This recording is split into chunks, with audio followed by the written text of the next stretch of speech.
gentlemen, the top 10 most popular persons in the Republic of Botswana. My name is Comfort Exotic Ramadebele Tlhapifandi Vatrafandi Vicho. Those that know me very well, I identify with an adults only program every Friday night. Go to my FNB, Gumba Fire, Wire, Mr. Good Living, and then on top of that, I am the only person who has been conferred a vehicle to the tune of just about 1 million pula to drive around and tell you about it. It is called a Toyota Land Cruiser. How can I bona in halfway confer upon me? But the key, hell, we didn't write any letter to say no, we have given this guy a vehicle. And yes, of course, when it gets to directing proceedings, top. That is why they refer to me sometimes as the voice with the invoice, because I speak English for money. Ladies and gentlemen, I'm very, very honored to have been given the opportunity to direct this particular proceedings. And then Kanakoye, the former Minister of Health,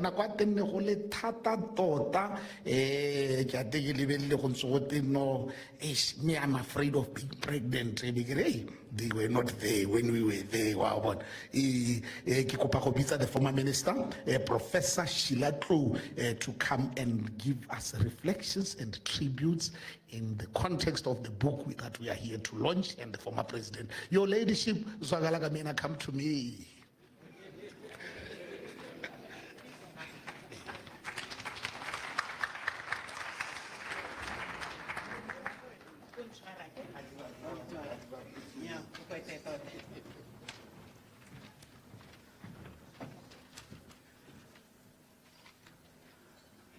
Thank you very much. Thank you very much. Exotic Comfort Ramatebele.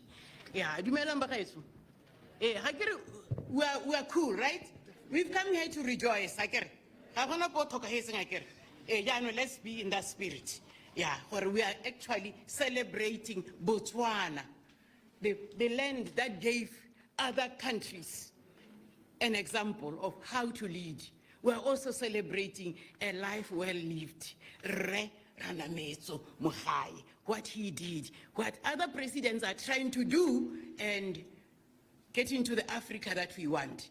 So let me recognize our honorable ministers here present, our clerk of the National Assembly, former ministers who may be here, former Attorney General and Ambassador to the UN, Lisiba, Lamukate, Excellencies and Ambassadors, including my own wage, Yetona, all the HIV/AIDS activists who are here, who were there, and who saw it happen. Yeah, you can you worked hard. You worked hard. All the doctors who are here, so really everybody, including members of the media, we were there together, right? And we used to have even sessions on training the media on reporting about HIV and AIDS. And I know at that time we were the forerunners, but guess what? Some of those aspects I actually used later when I was regional director for UNAIDS. And I excelled. Ask Dr. Mweti here. She knows that I was pretty good. But I want to recognize her as the very first director of the AIDS STD unit. Elek Ananyana, the unit that thing. So, but yeah. And there she is now. We call her now former regional director for WHO. But she's still, you see her, right? She looks 30. She'll go on. So we will show it. Yeah. But I recognize all of you. My theme, I have very few minutes. Exotic, we were not told how many minutes. I take it that I have like 10 because no Yeah, okay. So, by the time you can imagine that history, having to to compress it into 10. So I decided I will have a theme that is saying leadership is not about titles, it's not about positions, it's not about flow charts. It is about one life influencing another, or one life influencing others. In that case, I count myself as having been that life that has been influenced by Mogae. Our AIDS activism actually came way before he was a president, and even way before I was a minister. In 1984, I met a lady in Uganda, from Uganda, called Noreen Kaleba. And she told me how she and her husband had been discriminated because they had slim disease. This was Uganda then. So I got that. We were at a conference, and I thought, I hope that thing never comes to Botswana.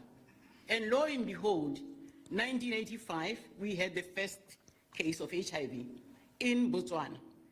At that time, I was getting ready to do my PhD, so I went and took quite a few courses. I mean, nobody knew anything about HIV. Even our courses were like, we were here and there. And when we were taking care of the patients who had AIDS, we dressed like we were going to the moon.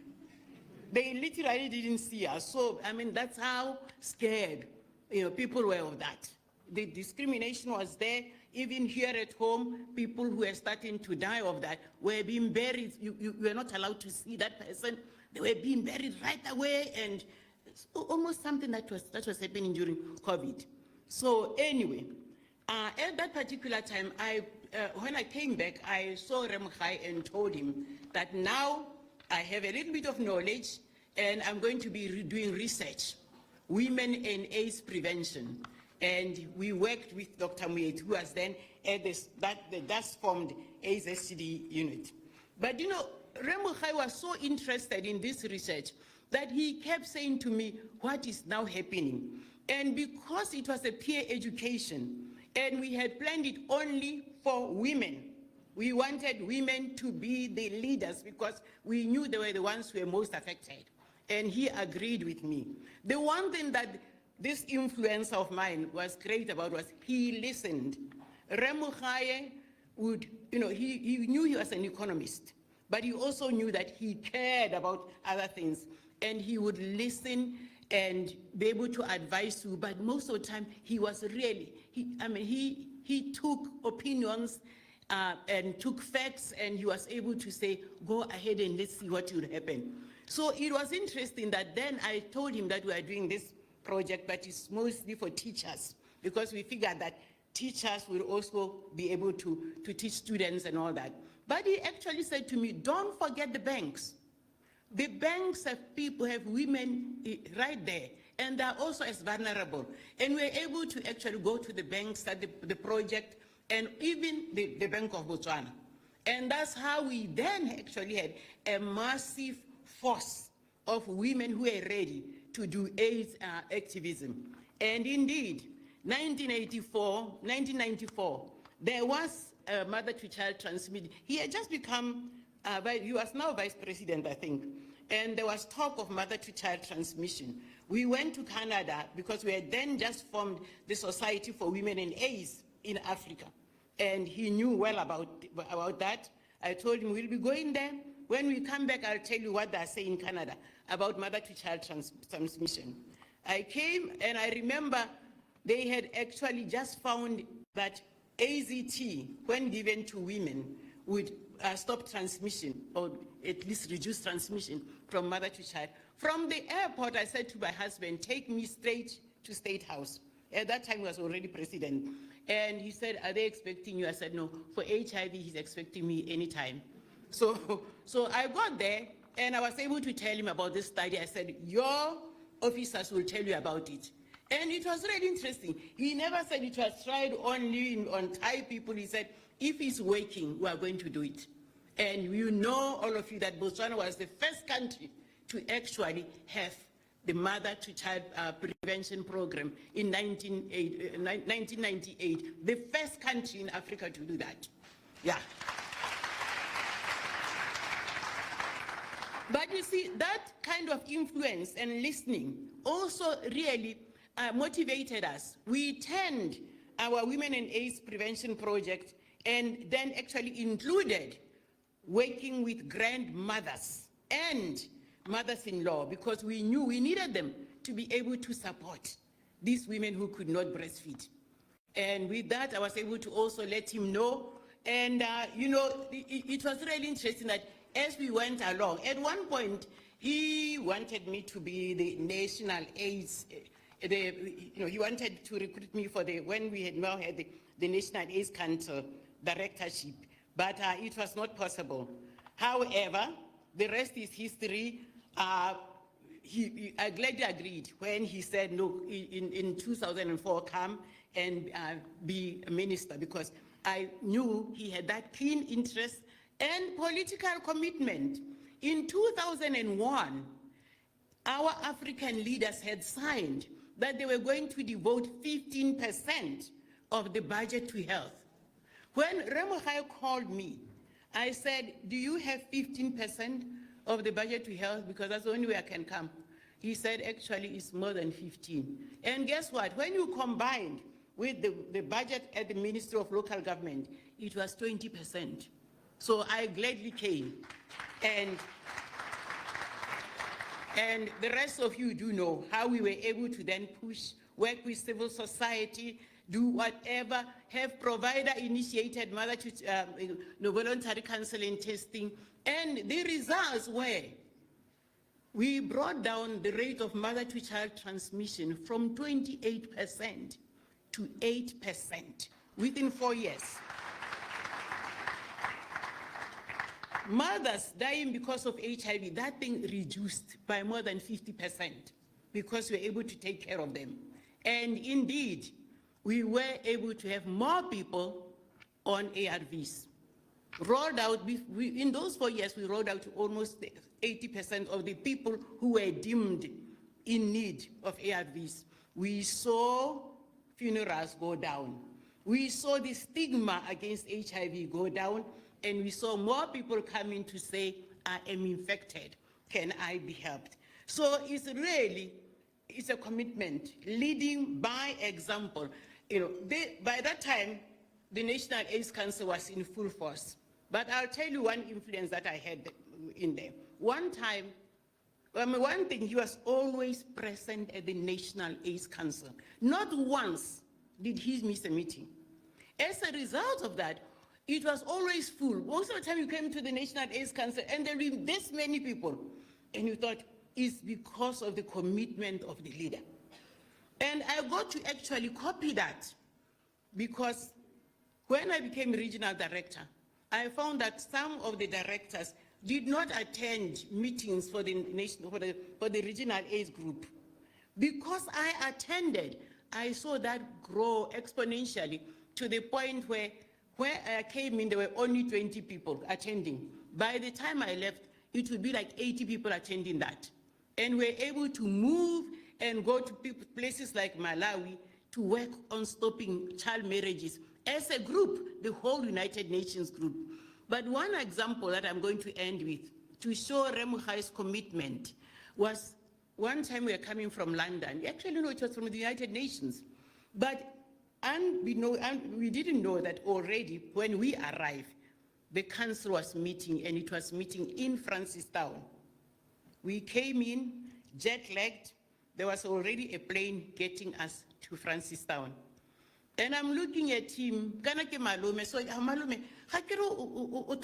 I'll go and share the meeting. I don't know, no, get that thing.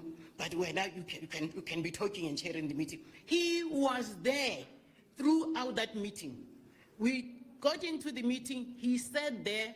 He dozed off once in a while, but when people were speaking, he was there up to the end, and then we came back to Gaborone. And I thought, you know, this is commitment. And it was a real example to me, that a commitment that even I carried for any time.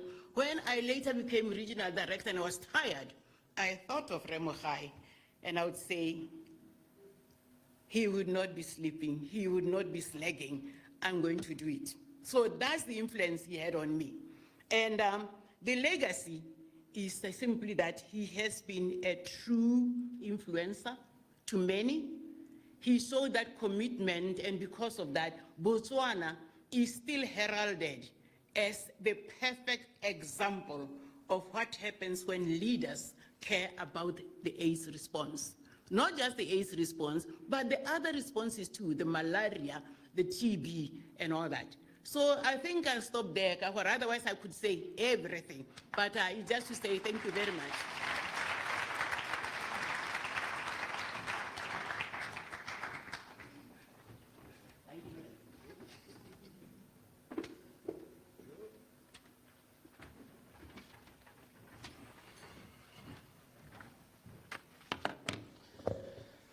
Thank you very much, Prof. That was a very profound one. Can we give a very big one, please? Thank you, thank you, thank you. Linda, these associations, organizations that deal with HIV, AIDS, and associated ramifications, but how it's all happening in Hale, never Friday night, this gentleman, we see him there. We also see him at football. We need him to talk to men. Research.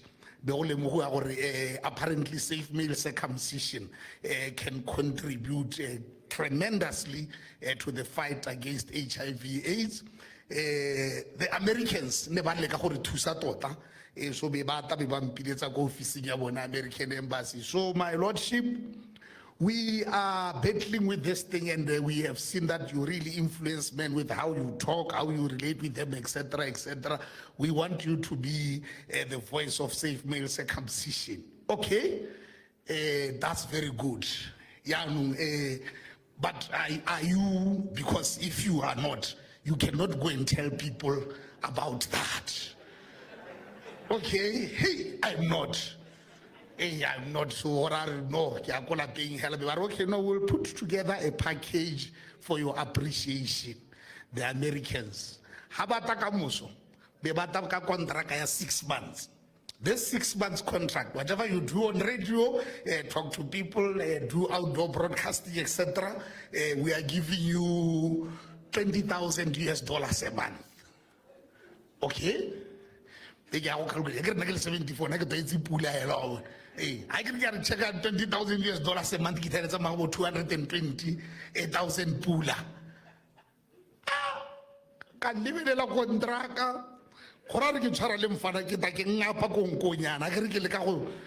The psychology of the knife, and you know, give $20,000 US. Give. Ladies and gentlemen, here we are. You can cut all the way to the end in the event of this particular contract. That is the story of how and the idea,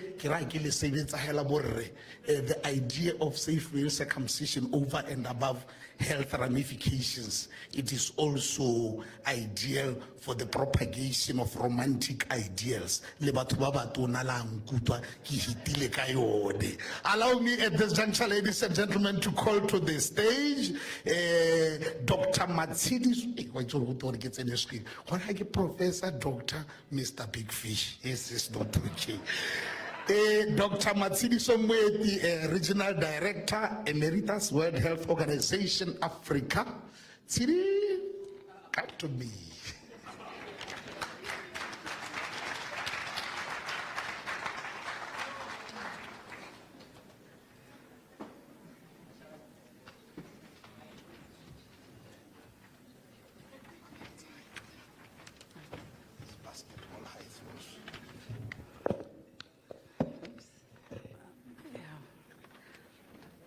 Thank you very much, RMC, for that inspiring introduction. If I know that male circumcision was a lucrative business, I might have had a different career.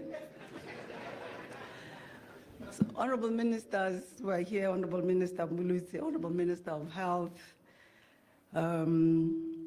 other dignitaries, I'll cut it short because when my sister Sheila has given a speech with all that energy, you better change the angle. So I'm kind of modifying to complement what she did. But I would like to really recognize all the honorable people that are here, the leaders that are here, those that have participated in this struggle, in this successful effort for decades from your various positions. Thank you for joining, and members of the community who play the most important role. I am very pleased to be here among you. I have to make a confession. I'm a returned migrant labor. It was said that I worked in the HIV unit as the leader of the HIV program for several years, and I migrated, and it is 30 years since I've worked at home. I've just come back a few months ago. So I will apologize to those people that a 71-year-old woman does not recognize. Sometimes the memory also starts to go, but just say how pleased I am to be back home and how proud I am to be part of this ceremony, because my recollection of what the situation was when I worked at home and when I worked in HIV, in UNAIDS, in Geneva, was a time of real heartbreak. We're here to honor Mogae. And I have to say that for me, he's been a beacon of inspiration throughout my career, because he made, I believe, one of the most difficult decisions that I've seen an African leader make, which was unique in deciding, when we had become used to, when we had transitioned, as my sister Sheila said, from having funerals on a Sunday to having funerals every day, to having funerals bumping up against each other. I recall that stage of the pandemic when there were several events happening at the same time, and and if you are late, you might wonder and be at the wrong funeral because there were so many happening at the same time, and it became a norm to adjust to the situation and be having burials every day. To have transformed the situation to where it is today, I believe one of the most difficult decisions that a leader in the African context, and I've said that I've been a migrant labor for 30 years, and I've worked with many African countries, in-depth worked, based in many African countries. I believe Mogae made one of the most challenging decisions, even if we were an upper middle income country, and decided that the small population. I recall going to international conferences. I used to be seen as that woman walking over there. She's the head of the worst affected country in the world. So it was a kind of stigma, as well as being perhaps something of a distinction. So having that profile at that time, and having the profile of being, oh, you're a small population, we really had the profile of being a little spoiled country. You know, on the international stage, you've got your own money. So small population won't make much of a difference. Of course, at that time, we were sitting in the middle of all the migration that was going through Botswana into South Africa. That's what really drove some of the situation that we saw early in the epidemic. So lower income countries with their people passing through here. And we also had a small population in a big country. We had several homes. We were a very mobile population. I remember that. Nonale Kohai. So as a population, we were mobile in a way that's extraordinary, and that's what drove the vulnerability in our society. When Mogae decided, and by that time I had left, I have a recollection, I was working for UNAIDS in Geneva, and we used to go to Addis, to the African Union. When the government of Botswana decided we are going to have to spend our own money on this catastrophe, we are going to have to deal with that and demonstrate that we can lead in a way. I remember bumping into a diplomat from a developed country, which I will not name, at breakfast in the morning at the Hilton in Addis. He stopped me as I was scooping up some scrambled egg or something, and he scolded me, how dare your country hold out false hope by spending your own money, as if you do that, you'll be able to solve the problem. So we had a dragged out fight right there. I put down my plate and I said, how dare you doubt that a government can take the difficult, challenging decision with all the needs that a country like ours had. HIV, yes. Health, education, transforming a country that came from where we were into the Botswana of the future. So the decision that was made to invest Botswana's own money in HIV, because we were seen as this small population, middle-income country, possibly won't make that much of a difference at the international level, whatever. That was one of the most powerful decisions that could be made. One, practically, it provided the resources to do the work. Because I remember when I was running the program, one of my pleas, and at that time Mogae was Minister of Finance, one of my pleas to the Minister of Finance was to say, I can't do my work. I'm called to meetings by partners every day. Come here, come there, come and brief us. Some of them are providing some money, but at the end of the day, they were providing very little money. And we had a small team. It was impossible to do our work responding to the daily briefings, responding to the emails. I remember getting an email. I don't know where she got my email address from. I'm a student in the United States. I want you to brief me about HIV in Botswana.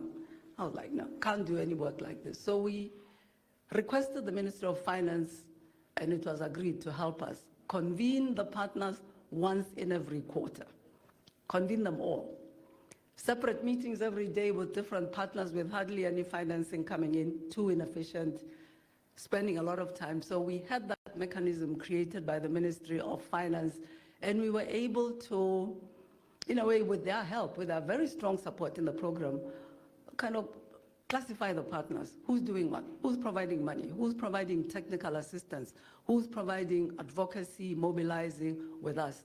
And for me, in my career, it was one of the most powerful assistance from a Ministry of Finance to a sectoral ministry that was dealing with a catastrophic situation without, in terms of the number of people, the capacity to do that. That was Mogae. Back to the decision to finance the response as Botswana. It was unique on the continent. No other country had done that, had taken the decision. We can't be in funerals every day and every week. We can't be watching our human capital decimate in the way that was happening here. We're going to fund it ourselves. So when I was told by this British person that your government is holding out false hope to African countries, you will never be able to manage the epidemic with your own money, I looked at him and said, who are you to say? So we had a screaming match. I remember very well in the Hilton restaurant. It was like the small African woman and a tall European person, I'll say, without stating the country. And I told him, we can do it. If the government decides, and that was Mogae's decision, that while we are waiting for friendly partners, for supporters to mobilize the funding, we are going to lead, we are going to show, we are going to invest in the population and in our future development ourselves. That's been an extremely powerful, distinguishing Botswana from any other country up to today. Contribution that was made by the president. And what it enabled was that, yes, we need partners. It's great to have help, but you can define your agenda yourself because you are mobilizing and you are using your own resources and you are reporting to your population about what you're doing with the money that was spent on HIV. I mean, thinking back, I always, after I'd left and was working elsewhere and looking at, so how is my country doing with this massive investment in HIV, because that was the investment in the human capital. Without human capital, you can't do anything. You can't do any other sector of development. So that was an investment going well beyond health, is what we need to understand. It was, and in a small population country, where we could not afford to lose the population. I remember we were panicking about, wow, we're seeing people from a certain country who are coming in large numbers, a very overpopulated country, who have decided that here's a big country, the people are dying of HIV, let's get in there, and we're going to just occupy. I remember those were the stories that were running around as we saw indeed the growth of people from elsewhere in our country. Fortunately, I think we were a friendly and receptive population where you're able to incorporate all the people who came to the country. So in my view, looking at the response at the global level, and I had the opportunity to work for UNAIDS in the headquarters in Geneva, and then subsequently work in WHO as the leader of the HIV program for a number of years before I went to a country level. The affirmation of our belief in ourselves, the demonstration of the caring for the population by the government of Botswana, by the leaders of Botswana, has been unique. And it has borne results, as my sister Sheila has said.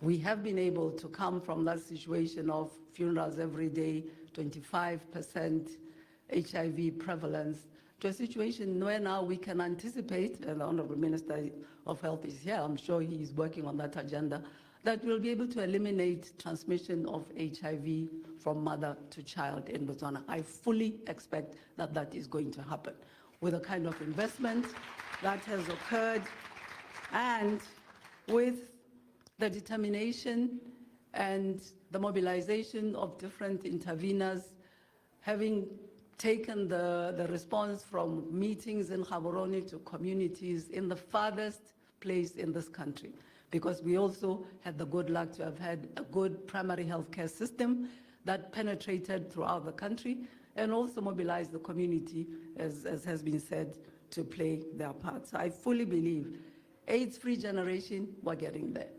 Of course, it's a concern now, that we have gone through, we've gone through a generation of working on HIV. And we have people in our community who have not seen that experience of funerals every day, who have not been affected in the same way. And I'm afraid I'm learning that we're starting to see an uptick in HIV infection among women. So perhaps this moment of recognizing Mogae's contribution and the contribution of everybody else that has participated will re-energize us. What is it that we have to do to remind those younger people who have not seen with their own eyes the devastation, who don't know, haven't seen their friends disappear? When I was a program manager, at that time, we were keeping everything secret. So I had a notebook in which I used to note every day the laboratory results, who is HIV positive, and blah, blah, blah, blah, blah. And I would recognize people that I know, friends, and have to lock that notebook away in a drawer in my desk every day. So if you're working in health today, of course, that's not the experience that we have. If you're in communities, of course, you're not seeing that terrible burden of managing death on a day-to-day basis. That was the experience of the HIV epidemic in Botswana at a certain point in time. And I think we have to thank Mogae, other leaders, for the extraordinary courage of doing something that was different, of deciding we have the good luck to have diamonds. At that time, the diamonds were giving us lots of money. We're going to invest this money here. And I'm certain that if we look at other sectors, we'll find that concern for our human capital, the humanity, the pain, the grief that we are witnessing every day deserved this decision that made a huge difference and that enabled us as a country, even if most of the time I was watching from outside with a great deal of pride, to decide to learn ourselves.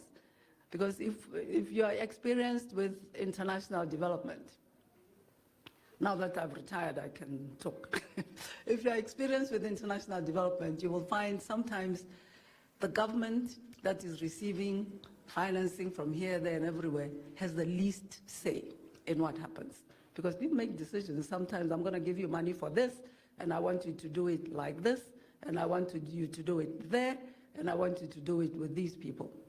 So those decisions, made tough as they were, I believe, on our economy to invest in ourselves, actually gave the space to make the decisions, to make the learnings, to make the adaptations. So for example, I remember when I was working in UNAIDS, Botswana, with our persuasion, was the first country to decide that that secret way of dealing with HIV, we're going to try and open it up. So when there's a case in the family, we will inform the rest of the family, because it was one of the most important ways of enabling people to know their risks. and to manage the risks in the household, in the family together. Whereas in the past, I could keep my secret. You didn't have the right to tell anybody at all. Those are the principles of confidentiality. And I could be in the house with you, living with you, sharing a bed with you, and nobody has the right to call you in and say, look, I would like you to be aware that this is a problem that you have in your family. So a lot of work. It was absolutely courageous, very, very difficult, seen internationally as interfering with people's human rights, but it worked. It paid off because there's no way you can deal with something like this in secret, alone, in your household, in your family, in your community. It really gave the example to other countries.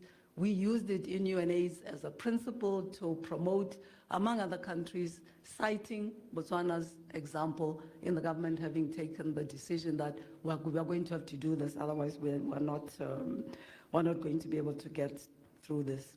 So I'm just going to conclude again by recognizing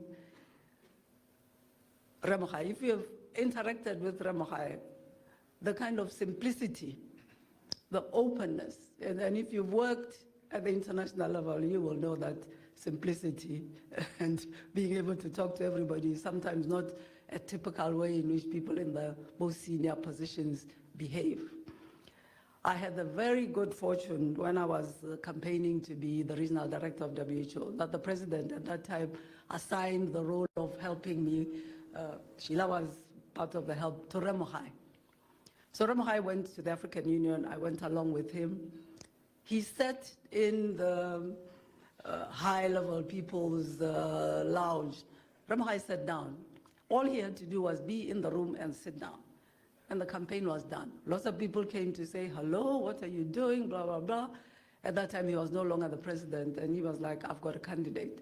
I need you to help this young woman. He sat down and he wrote a letter to 47 heads of state, 47 ministers that he knew, to say, we've got a candidate for WHO. So really, most of the work that I had to do as a candidate campaigning, and at that time we had a group of candidates for different positions, was done by his simplicity, his humanity, his ability to speak and connect to people. Occasionally, I know he could be impatient. Who can't be impatient when you are facing the job of being a head of state? But I really have treasured those characteristics, which I actually think, as a Motswana who had to spend 30 years living away, are typical characteristics of our country as Botswana. We could have been boasting all over the place.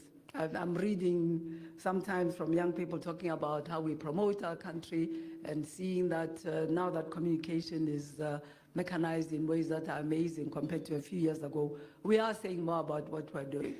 But I think that simplicity, that openness is something that I've treasured about my country in the 30 years that I've been away, and Mogae was a very excellent example of that. He managed to make friends, partnerships. He was one of the leaders of a group of African heads of state who were promoting HIV, speaking out about HIV when it was very, very difficult. He worked with the US, he promoted partnership with PEPFAR and other partners who really responded to our situation, but I think also responded to the leadership and the quality and character of that leadership. And I'm very pleased to see that that has been continued subsequently in the country. I'll just conclude by saying that the lessons that we've learned from this engagement of leadership at the top, engagement, we haven't talked about Mogae's various activities with non-governmental organizations in person, engaging different communities, is, in my simple understanding, what is going to enable us to go through the very difficult challenge we are going through now as a country in terms of our economy. I'm quite certain that that quality of interaction, and I'm very happy to see the discussions, the interaction happening, and our simplicity as Botswana, and people who just get on with the job in the way that Mogae did just get on with the job, will enable us to overcome this difficult hurdle that we are facing today. Thank you. It's a great pleasure to be back home and to have been part of this celebration of a leader of whom we are extremely proud And we are continuing, I'm certain, inspired by his example, inspired by his style, and most importantly, inspired by the actions that he took, because it takes action. We can do speeches, we can do rallies. At the end of the day, somebody who attends council meetings himself to see what's going on every time there's a meeting is looking for reports on action and outcomes. That's what is going to do us, and that's what has brought us to where we are, a country that's honored for our contribution to the HIV response at the global level and for our achievements, for our transformation of a disaster into something where we are seeing little children and where our community is engaged and knowledgeable. So we can build on that, and I'm very optimistic about the future of our country. Thank you.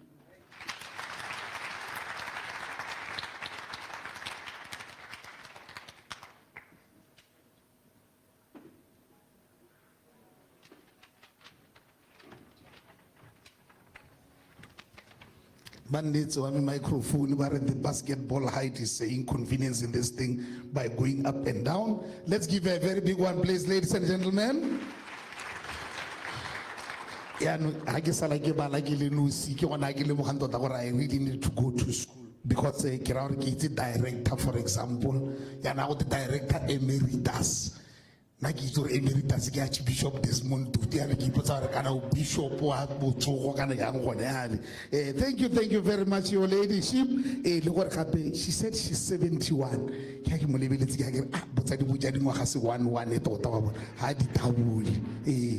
Very, very inspiring. At this juncture, ladies and gentlemen, the very first person to declare his status publicly, I remember CJSS at the time, one of the people who inspired personal discipline in the context of sexuality. Proper discipline. Ladies and gentlemen, please help me welcome to the stage Ray David Ngeli.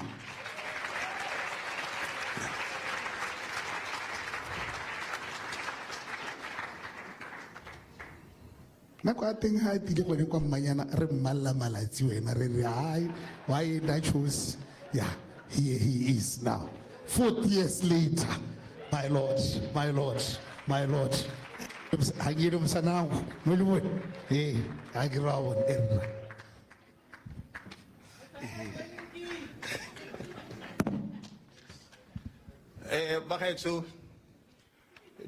But I'm very much sorry that you won't hear any English because now I've only done sub A and sub B.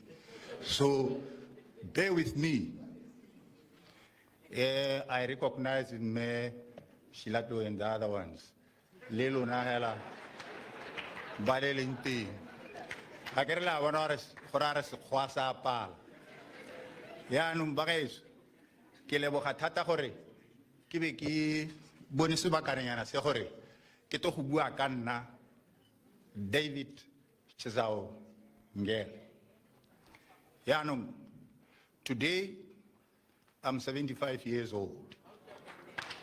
Yanum.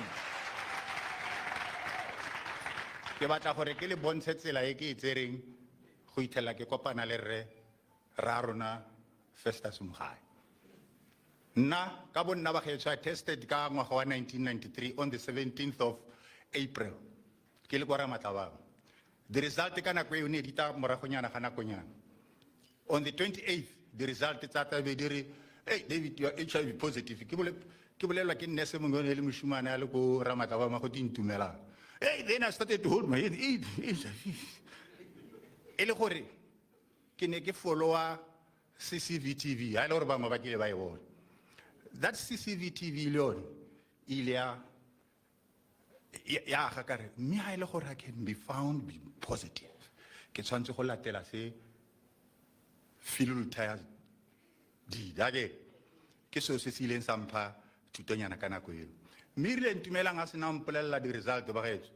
One thing e kileng ka ya kanya kare go kota se kwa gona le di blue com ko Ramatlabang mo ko ne ke berekela di. Ebe ke bona gore hanga go di blue com kwa ka tsama. Me sengwe sa rothela mo tlhaloganyong ya motho re no life it's a gift from God. you are not supposed to take it yourself. Then on my way, we get, what am I doing now? We get make a well go to Melang for it, into Melang, Kebatakoreanum, Kibuele, Lewatum Kadiraya, Kabuela Kohoyen. First, Avanza and Kisa, no honale, in a HSTD unit, in a TB and something program, in a teletricim Sidimwe, Kanakwati. Hacked so nearly Dr. Sidimwe, Kanakwati. Kung said to Gimuli car, Kinagoya, Hamarawa. Yanum had Kulihu. But let it put 11 Kamuhela, he takes him, Metsidumeti, Kaitala Me, Lydia Seleto, Homuzo Mori, Memama Kuma, Batuba, Bayraso, Sotin Sidilo, my good. Eloquent Hagen to get Kurina. How am I going to do? Kanna le hore ki sidile ile haban tsaboneha be ba nkisa ko Red Cross ke kopane le mme ku ki seret be ke kopana le monki moraka mo wa horo le ke kagiso batho ba banka ga ba gaetso ile haba sinona banka ga ka bona go le botlhokwa gore a ya no nka nna ka bua le batho ha ke le mo tseleng ke gone ha re se moganeng gore ya no re to kopana le re ile ka ngwaga wa 1993 ka di 24 tsa ga November e ke bona gore nya mme ke buele batho ke ba bolelle gore am HIV positive ka re ya no ke setse ke seditswe maikuto ke siame kanta ke se ke bone sepe you know ba kwala dikgang the journalist they can lift you up and they can destroy you. The following day, I got to Kopanale, one of the journalists, about, hey, my friend, do you know, this is David Ingeli, this is the one. What is David Ingeli then? That is David. When I look at them, they look at me. So then I stood up and say, no, gentlemen, talk about me. Kinama Avani, Capo Princess Marina Hospital, talking about this. Kokona Avana, Lokoputulu, Kerakore, Kitsila, Ekita Maili. Verta ko kopana le rarona no gona le mme Joy Pumape ke ena ile ngare amogela re le ko tokweng ko Oasis Motel gore no ha ile gore we have managed to talk to people, let's give you freedom to do that akela avec ce moule nya avec ce moule la ke mme so se gore o ikamogela wena pele bo amogedisa bala pala ga agro ha bala pala go ba senana ba amogela o botsena mo khotaneng ya gago ha se nona ba go amogela no bongwana ke ne ba na le karabo ne ra kopana le ngwana ko mraare a o dimpho ke kopane le ra go a bua ko mmolong go rona le HIV ya ra go ene go rutileng. That was the answer. So go bo go ra gore o go kganetsa go kwa tho mmotsa more questions than that. Yaanong tota dio tse ba ga ke di simotse ke le ko ministry wa agriculture ene are ke le ko ministry wa agriculture ke dumela tota ke le ko Ramataba na kongwe Dr. Raboro, I remember him. I don't know whether he's here or not. Abang Peter Munna, we saw Mangina Nako Kokomukwa. Kitsaramata, I never get to Mela Kokomukwana, Linako, Nako, we Ramatava, Yahunaka, Kinel Malalan. I get nothing about Dr. Mungo, and I hey, Horror, Tisama Minana, or Bukelaboro Francis Town. Then I said, we are no going to Francis Town, Nigiri to dressing when you're not. Back to Ramatava. Hey, Legoyan Bunsujam Boha Ket. Karian Doctor said, me Doctor show thing for it. Those are the people back in Lengan, Komara, we reflect on it. Nakaun to sit over Hankawiki, Kistikile Kokumkwan, Gabikisuli. No holy open. Nere Hautamaka, Koluya, for maintenance stickers animal health. A woman babaiti Helamata bar, animal health. No good. Nerita ware resibato sinte. Mianum Bahesu, Raronam Hae, Ariema so sorting, no king, Habota, Lenane Olocotin to a bolot. I became one of that into Ibulut. Rasmulla ra bua ba ga etso ke tsamaile Botswana jo ke bua ka irile la bohelo batho ba ne ke tshepa gore ha ba ka ke ba riana ba re a yo rekile re mo ga yo mo rekile gore a tsamara ba tare gore ne ke nonne ke le shapo ka da kwati ne re lo ena o bona gore yeah this Morocho is really black and he's all right no go sena le a me yona ka re ga ke ema ha ba re no ne ra ke ke dua everything le futa ba bona gore no this is the real man ya no homo ra we tso gore batho ba bona gore nya irile ko morago batho be ba bona gore nya re Festus Mogae ga ntreka ba gaetso ibile ga ntsha le ga ile madi ape gore bolella batho gore o tshela ka mogare wa HIV no o ne an o itse ke monno ke nya gago le di minister tse di go ta go tsena mmarona me professor ibe ile gore ya no ke monno ke nyele hela ba gaetso ke yone e dirileng gore ke nne strong like I am today. Don't look at me how old I am or how tall I am or how black I am. No. Just make sure I was really one of the people who fought for the stigma of HIV/AIDS. See us.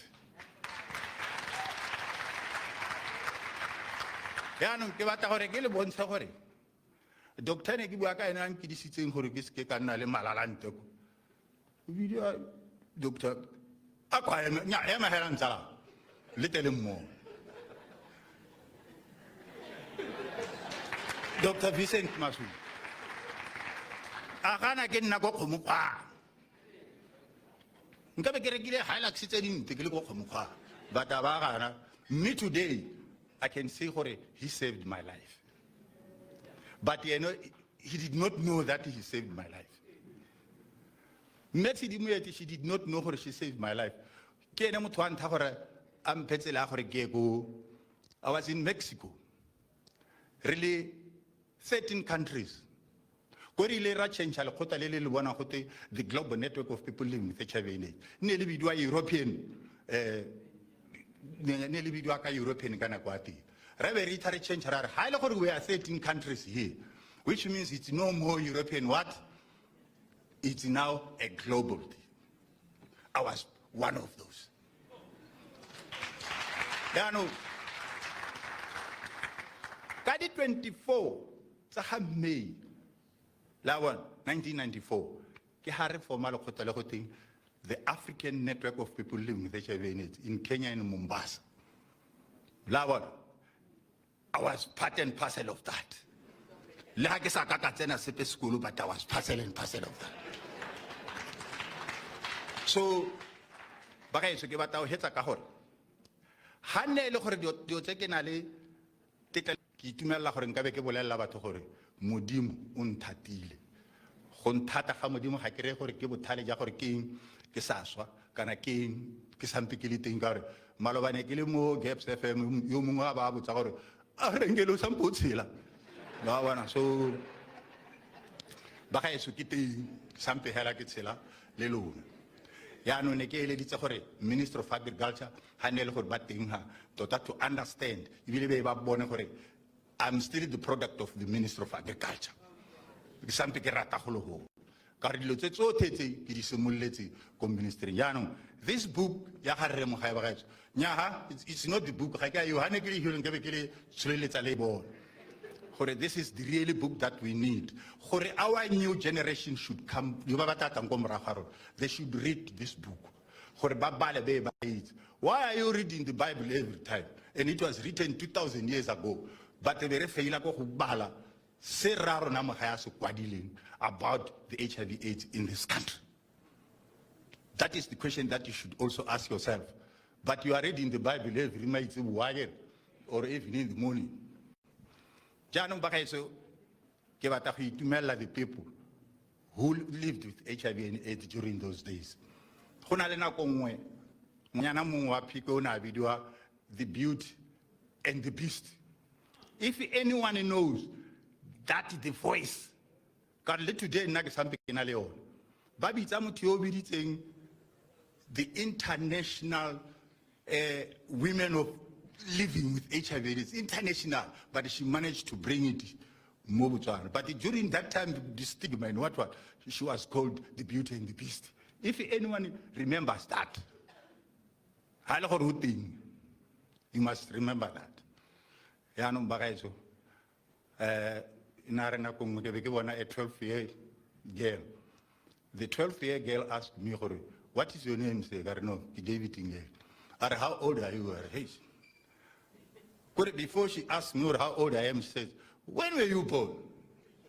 I said, hey, I was born many years ago. No, I said, when were you born? I said, no, I was born. Okay. You were infected, I get it. I said, yes. Do you know who infected you? That one I couldn't answer. And then she said, I really came here to see an HIV positive person who's 70 years old, which really I think my father should be the size of that 70. But I've met a stupid old man who doesn't even know how old is he and when was he born. So if what I have said is stupid, please don't confront me. Be diplomat. I thank you very much. Take me down.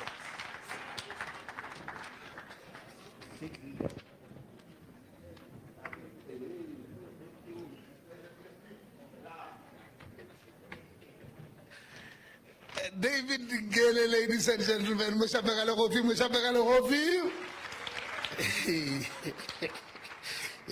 No, quite inspirational actually, his longevity of life and to have survived. Kana Iraele ya bo rengele, rona re le malaitiana re gola. He boletse bone bo ka go direla story re ha bota go wena yana ha bo setse botile sente gone hale bo go betsa pele ka SKL. A ke tsura ala ga go logelwa sente. We are not joking. We are kind of relaxed because hey, bo go betsa ka SKL. How kopana le braya teng from our families, this thing had how kopana le motho a teng gora re ne ba motsere kana bo puta bo khomogela bo latela go spatela ke running stomach, coughing at the same time. How about to how the moon say again? Big yellow bone, half London, proper. Yeah, that's how how go pana le braya teng a pere borokgwe o palwa ke go lemoga gore where are the buttocks and where is the other part go le mafuku like that. Yeah, abare o mpona ke le botuka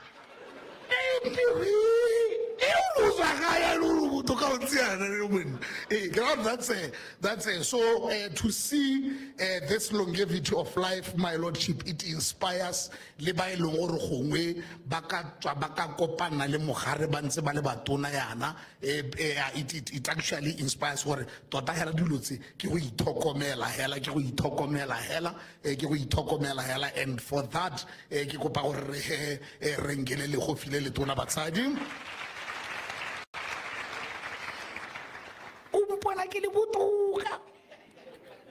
Ladies and gentlemen, at this juncture, ke simolla ha jaanong a seasoned journalist, a scholar, and communication specialist with a strong interdisciplinary academic background. He holds a master's degree in politics and international relations from the University of Botswana and has just completed his second master's degree in communications and media from Amity University, India. He has also earned an honors degree in broadcasting and journalism from Limpopo University of Creative Technology, in addition to his postgraduate qualifications. He has pursued further studies in a range of specialized areas. He holds certificates in public policy analysis from London School of Economics and Political Science, Professor Meriwether, HIV/AIDS counseling from Boitekanelo College and A2 French language proficiency, je t'aime, from the University of Botswana. He's also a graduate of the Geopolitical Summer School at Charles University in Prague, Czech Republic. My way, Mzana waenda ka.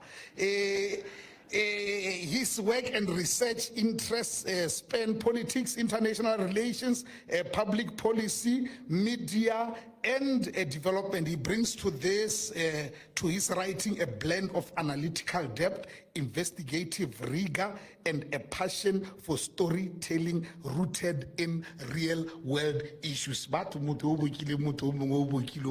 Ladies and gentlemen, the author of the book that has gathered us here today, the book is available outside at 350 Pula, and it leaves this place autographed by the author himself. Please allow me to welcome to the stage Tifo Piache. Tifo.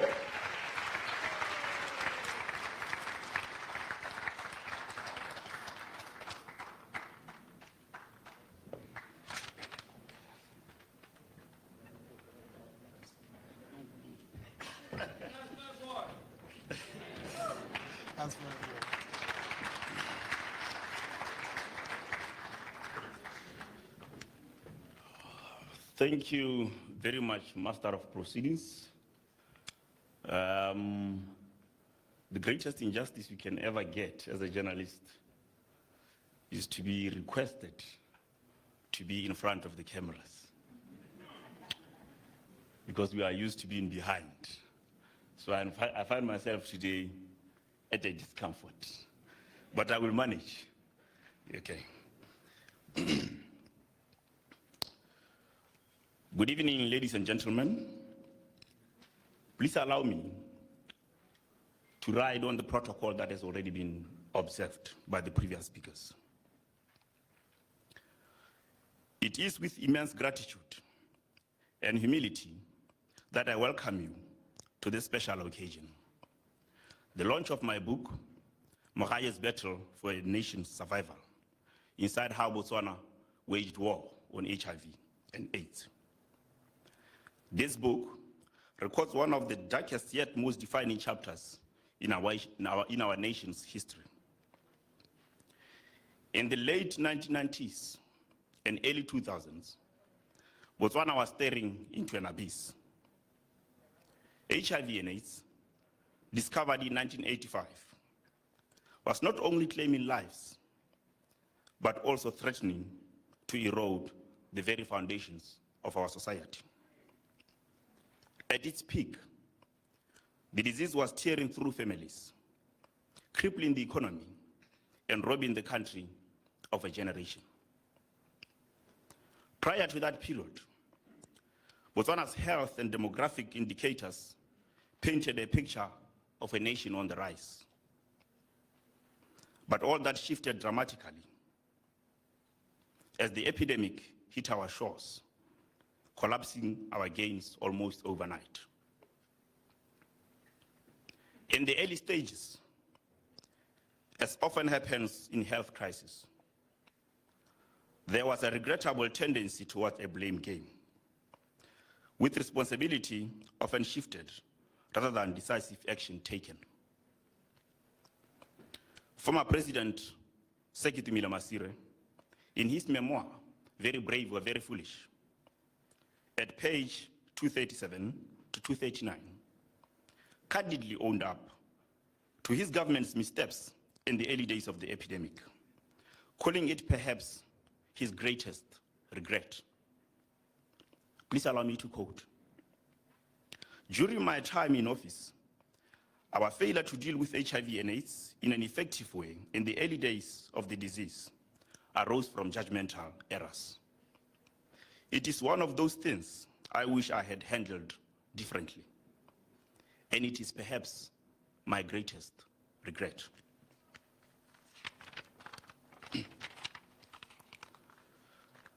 In the same book,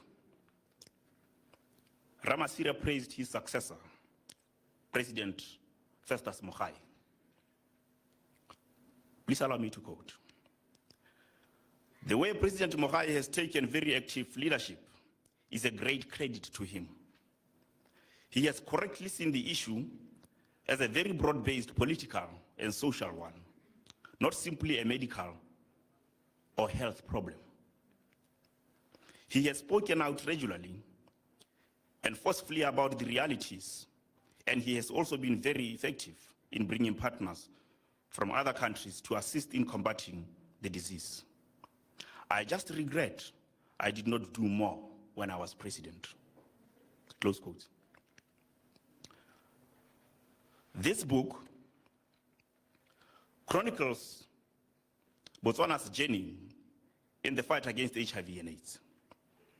It documents not only the science and policies, but also the human struggle, the sacrifices, and the courage of a people who refused to surrender. It is a story of mistakes and lessons, of weakness and strength, but ultimately of a nation's triumph over one of the deadliest epidemics the world has ever known. Let me emphasize that this is not a book about one man alone.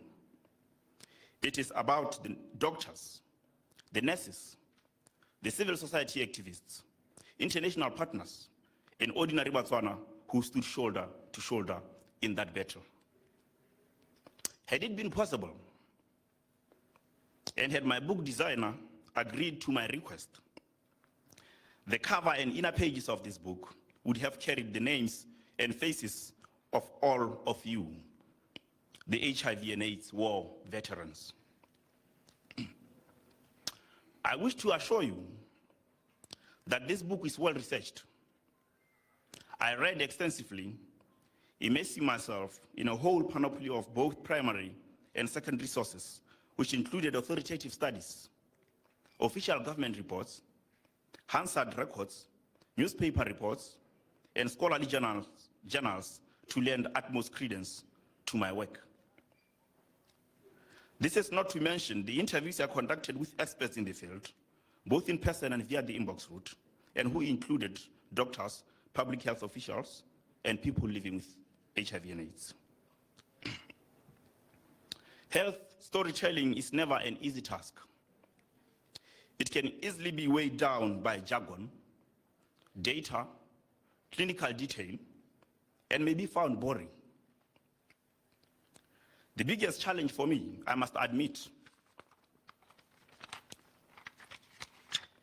was staying true to the discipline of health reporting, while at the same time bringing this history to life in a way that is vivid, engaging, and readable. As we launch this book tonight, let us also remember, history is not for the archives alone. It is a mirror reminding us where we come from, and a compass pointing us where we must go. HIV and AIDS may no longer dominate the headlines, but it is still with us. Writing this book reinforced for me how political will can change the trajectory of a nation's health. At this point, fellow compatriots, I am proud to also introduce to you what will be known as the National Health and Leadership Dialogue, an annual platform designed to bring together political leaders, health professionals, academics, civil society, youth innovators, and the private sector. In every health crisis, we have seen lives lost that could have been saved with better preparedness, coordination, and timely decision-making. Botswana, like many nations, has confronted epidemics, pandemics, and other public health challenges that exposed gaps in health systems, policy implementation, and emergency response. This dialogue, therefore, is an intentional response to these lessons. This will create a platform to reflect on past health challenges, share lessons learned, and inspire solutions that will strengthen Botswana's health system and leadership for the years ahead. Each year, it will explore a guiding theme from health financing and political will to youth innovation, technology in healthcare, and pandemic preparedness. The first edition, which is already in motion and scheduled for next year, will focus on reflections from Botswana's COVID-19 response, drawing lessons to strengthen preparedness and resilience against emerging and future threats. Ke bone borra masupua ba teng here. The COVID-19 task team. Can you please rise?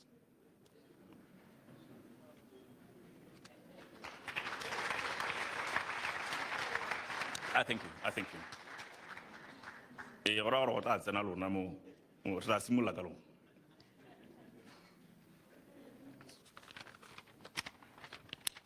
Allow me, as I conclude, to salute the following personages for being fundamental to the inspiration, quality, and efficacy of this project. Veteran journalist Gideon Nkala for reinforcing the research effort and for his editorial input in the inceptual chapters. Benson Saili for supplying the meat of the entire text, for seeing to it that the work is sound in both literal and organizational sense, and that it is thoroughly informative. Njiko Muzila of John Bell Academy for her invaluable contribution to the realization of this event. Special appreciation also goes to I6 Logistics for their invaluable support in managing this event at no cost. And finally, to my many friends, some of whom are present here tonight, who gave generously.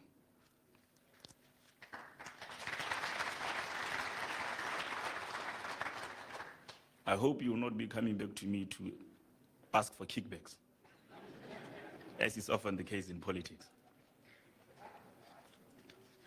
In closing, ladies and gentlemen, thank you for honoring me with your presence this evening. Thank you for keeping alive the spirit of resilience that has always defined us as a nation. And thank you for allowing me to share this story. A documentary on this project is envisioned, and it is my sincere hope that you will join me in making it a reality. As we take the next steps together, remember this and keep it in your heart. This is not about me, it is not about you, it is about the people. I thank you.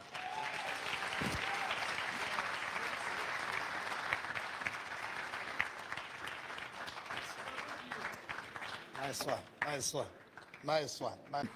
I'm also happy go tlo bua gore no go tabe go nna le dio tse di iragalang ngwaga le ngwaga ke a itse re go ra re bo MC ba gago ke santse ke ta bereka tota wa itse go dire mathonyana a mala ita with hope.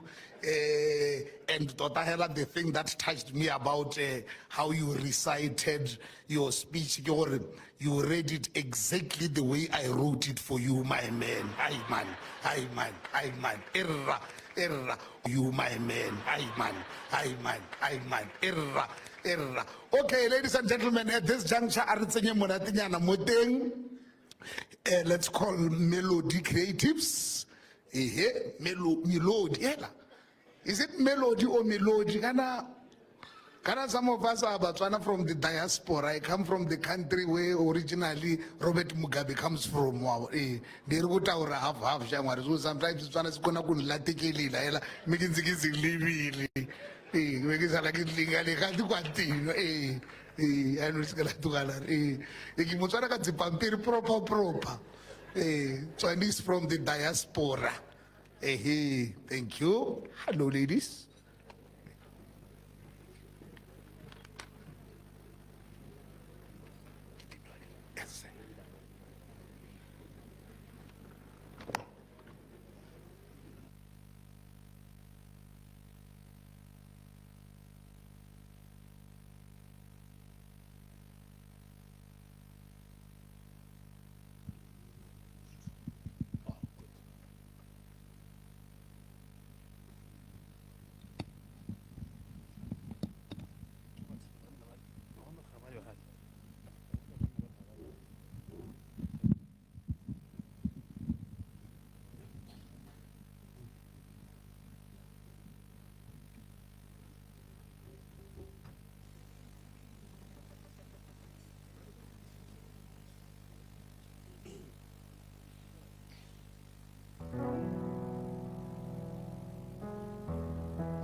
ya rona go ikaela nametso le nametso wa idilile di pelong tsa rona tshwarelo ene ene e re lebagane go ntebanye le wena re ka dumalana mo gae re ipelela mogae ka kapa ya motia kwa moseja ba go itse ga mabese a kgama ba kgale go bua ka wena le kaba la motia le malwetse wa apaletse monyedi fatlhego tse nneng di tlhontse o tsisitse malapa a tasesha mabaleso a fetoga mongwe wa lelapa go nna ngwetsi le metsi ra simolola go anwela mmele e seng go ritibatsa maikutlo a lerato le lethabo tsa go lebagana mo gae re ipela ka mogae.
Thank you very much. Thank you very much. Arba sapekale kofi. And then we proceed. Majiste monate to the good. Ke gopola tswana se seneng ke ratile ngwana mo ntedi thabeng sepono se di go timara ngwana wa tekala sela yana thaba tshuki ro me mangi paletse ke go itse go boka ngwana ka nka be ke go ra twinkle twinkle little star I wonder what to ba sapekale kofi. And then the former Attorney General kana ora ra grene ba tsontsore ba pass the bill or something like that. Oh, before I go there, ke ne ka leboga bodlenteng ga a gentleman who looks exactly like me. The first time when we met and looked at each other, we were like, okay, somebody must not have told us something here. That's what we are saying to each other in our hearts. Ladies and gentlemen, and a very good friend of mine too, and also bones like me, and also yellow bone like me, Mpo Machaka Murua Homu. You know. How are you, my brother? Ladies and gentlemen, the former Attorney General, the Botswana permanent representative to the UN office at Geneva, Dr. Atalia Molokome. Leadership.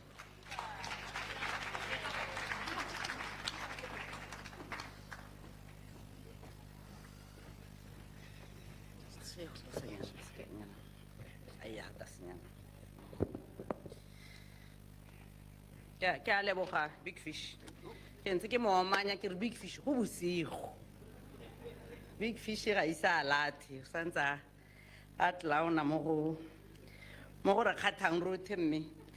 You know, the diplomat in me doesn't allow me to sit next to ministers and subject them to long speeches from those like myself who are less I don't want to say less important, but you know what I mean.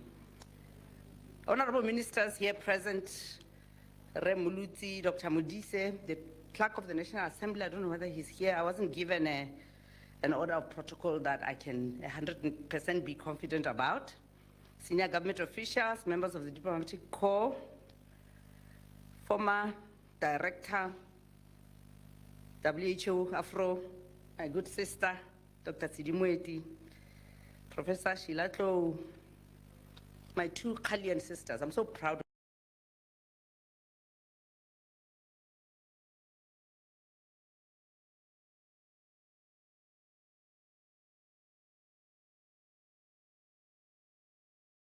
Sisters, I'm so proud of these two women.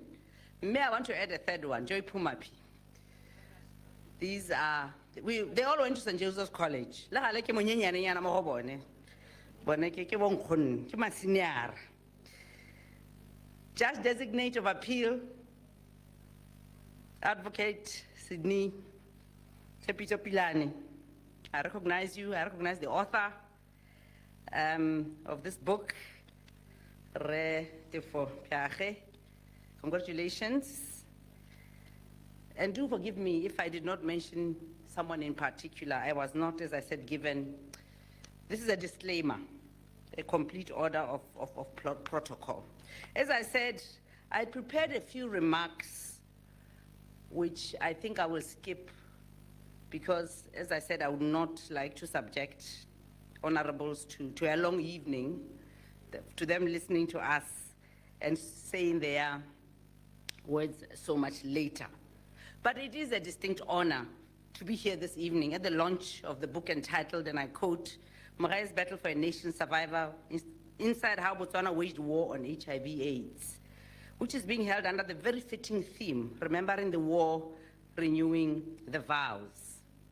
It is even a greater honor for me to have been invited to say a few words on this auspicious occasion in recognition of the work of an exemplary leader during whose tenure I had the privilege to serve, first as a judge of the High Court, and then as Attorney General.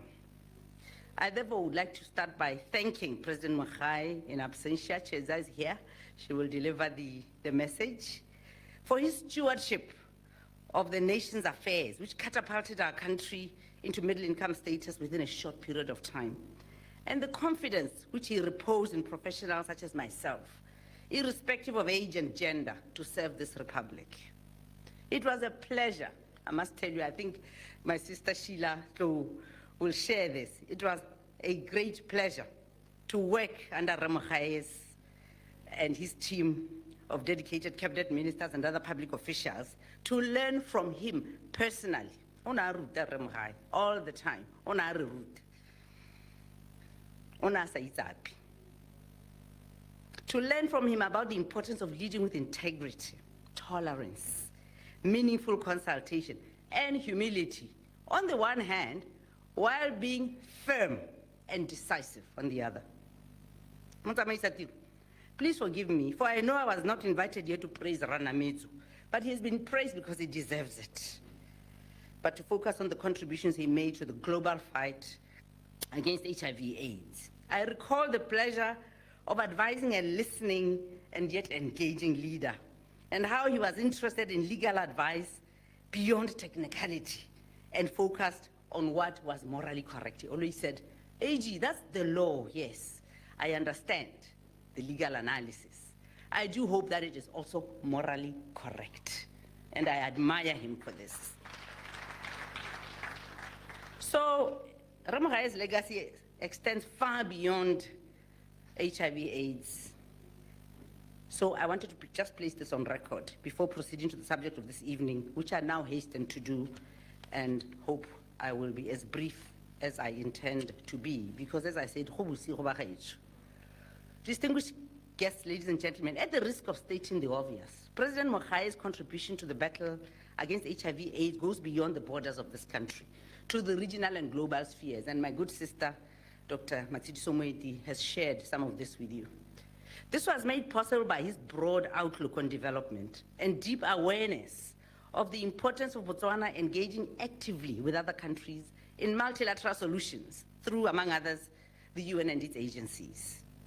One such agency that we know and that has been referred to by both Professor Klo and Dr. Moeti is the Joint United Nations Program on HIV/AIDS, or UNAIDS, which was established through the Economic and Social Council, otherwise known as ECOSOC, Resolution 1994/24 of July 1994, to undertake a joint and co-sponsored United Nations program on HIV/AIDS on the basis of co-ownership, collaborative planning and execution, and an equitable sharing of responsibility, end of quote. With 6 UN systems co-sponsoring organizations, which I will not name. The UNAIDS, which has its headquarters in Geneva, where I served until the end of 2024 as ambassador and permanent representative to the UN, is guided by a program coordinating board, or PCB, with representatives of 22 countries from all geographic regions. the UNAIDS co-sponsors, and 5 representatives of non-governmental organizations, including associations of people living with HIV, who Rengele reminded us of. The board meets twice a year, and Botswana served as a board member of UNAIDS from December 2022 to December 2024, when I had the privilege to serve as ambassador in Geneva, represented by the National AIDS and Health Promotion Agency in this role. It was a matter of immense pride for me as ambassador to observe that Botswana was highly respected and contributed meaningfully to negotiations and decision-making regarding UNAIDS global policy and strategic direction. This, obviously, was made possible by the firm foundations that were laid by President Mogae here at home. And I can also confirm that he continued to play an important advisory role following his retirement, as I hosted him in Geneva on a number of occasions for HIV/AIDS-related events. So thanks to President Mogae's tireless efforts, again, Botswana has become known as a global pioneer when it comes to HIV/AIDS management. I was going to cite a few examples. The Minister of Health is here, and I want to leave these bragging rights to the Honorable Minister, the achievements that we have made. I know, Minister, you are making closing remarks, but I do hope that you will share some of these achievements, some of which I think were enumerated at the last World Health Assembly in Geneva, which you attended. Thank you very much. So, because I don't want to keep you here all night, I'm going to skip most of my speech, but say something which is quite important. Yes, we've achieved. We've done really well as a country. But my sister, Dr. Moeti, again reminded us, Shilato as well, the professor, that we still have challenges. We've done well on mother-to-child transmission of HIV/AIDS, but we are seeing this rise, this re-emergence of the virus among young women. Young women, I'm told, make up 9% of the population in Botswana, yet represent 24% of all new HIV infections. We need to work on this challenge, and we must work to tirelessly address this problem. Let me jump to the conclusion part of my paper, true to my promise that I will not keep you here all night. Let me conclude my remarks by expressing the hope that by sharing what Botswana has been doing at the global level, which I can also share with the author and the organizers of this program, the details are in my remarks, I hope we can better appreciate the critical role that President Mogae played, not only in ensuring the survival of our nation, but also in the global fight against HIV/AIDS.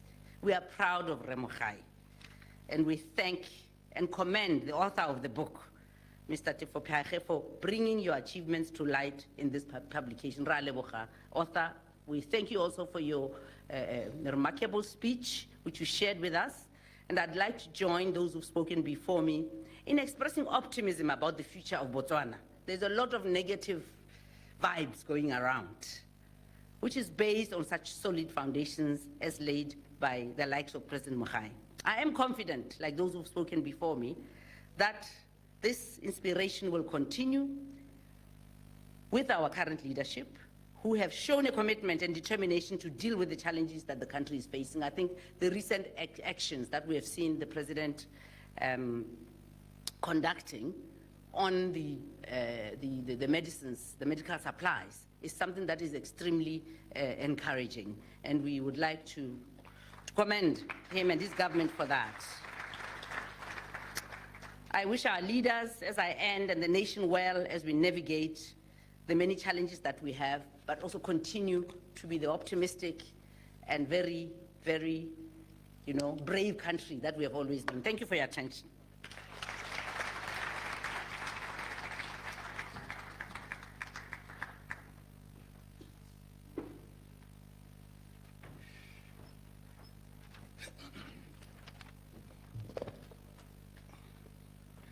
Short and sweet, thank you very much, Dr. Armusabekale Hofi.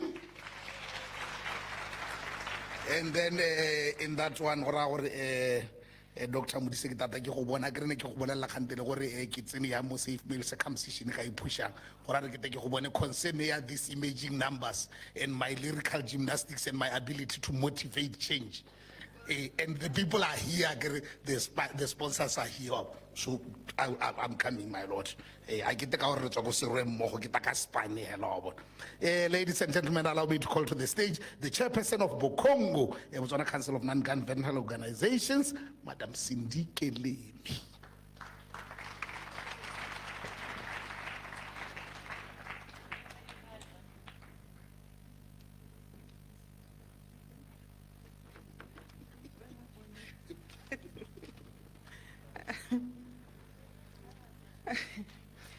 Honorable Minister of Health, Res Stephen Modise, the Minister of Environment and Tourism, Honorable Winter Muluzi. I want to believe the best brains of Botswana are here tonight. So allow me to ride on the protocol that has already been established, because I believe all important people are here tonight. Distinguished guests, ladies, gentlemen, and non-conforming, a very good evening to all of us. It is indeed an honor. Maybe before I even go to an honor, let me introduce myself properly, lest I don't get my salary end of the month. I am the Executive Director of the Botswana Network on Ethics, Law, and HIV/AIDS, and also the Bokongo chairperson. So I carry the weight of over 300 NGOs who, in part or in full, are responsible for the results we are celebrating tonight. So I'm going to, contrary to Dr. Mulukume, I'm going to be very long, because I've given each organization 1 minute. So that makes it 300 minutes. So alang di kubo. No, I'm joking. So it is a profound honor to stand before you today as we launch Mogae's battle for a nation's survival inside How Botswana Waged War on HIV/AIDS, authored by the talented and courageous Tifo Peage. We gather under the theme, Remembering the Battle, Renewing the Vow, a powerful call not just to reflect, but to act. Tonight, we do more than launch a book. We revive a memory. We reawaken a moment in our nation's life when everything we stood for was under threat. A time when Botswana faced an enemy that was neither foreign nor visible, but one that infiltrated our homes, our hospitals, our hopes, and our dreams. In the early 2000s, HIV/AIDS swept through our communities. We were losing a generation. Death had become familiar. Fear was everywhere, and so was silence. But one man chose not to be silent. His Excellency Festus Mogae, the third President of the Republic of Botswana. He chose leadership over convenience, action over fear, and truth over politics. When the world was still whispering about HIV, he was shouting from every podium, Ritu saying. He did not flinch. He declared a war, not against his people, but against the disease. And he led that war with political will that was unwavering, with leadership that was fearless, and with a deep, abiding love for his people of Botswana. Through his leadership, Botswana became the first country in Africa to offer free antiretroviral treatment, and I think this has been said over and over. His approach taught us 3 critical lessons. 1, that political will is the foundation of public health success. Without bold political leadership, strategies fail. With it, even the small nations can lead global change, Mogae proved that when leaders prioritize people, progress follows. The second lesson is that a multi-sectoral approach saves lives. He knew HIV was not just a health issue, it was an economic and social issue. Ministries, businesses, faith leaders, and there are so many tables there.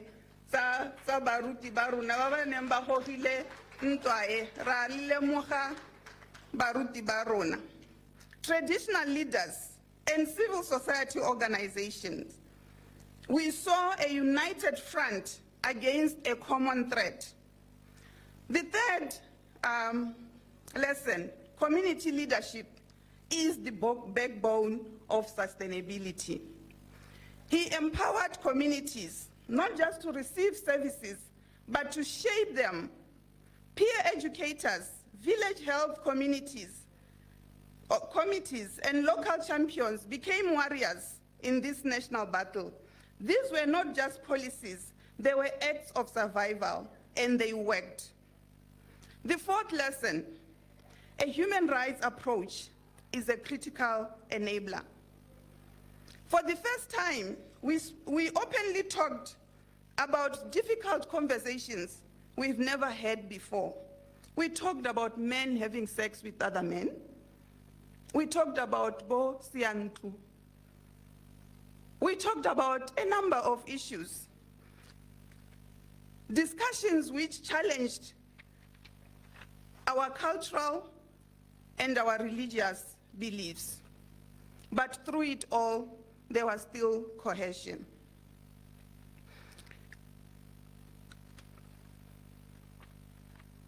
Where am I? But today, as we remember that heroic battle, we must also confront our current realities. Our health system is ailing. I know that Dr. Mulgume said there is a lot of negative, but sometimes we just have to tell issues as they are, or state issues as they are. Our health system is ailing. There are chronic shortages of medicines and critical health commodities. Non-communicable diseases, hypertension, diabetes, cancers are rising. Mental health, long ignored, now demands urgent attention.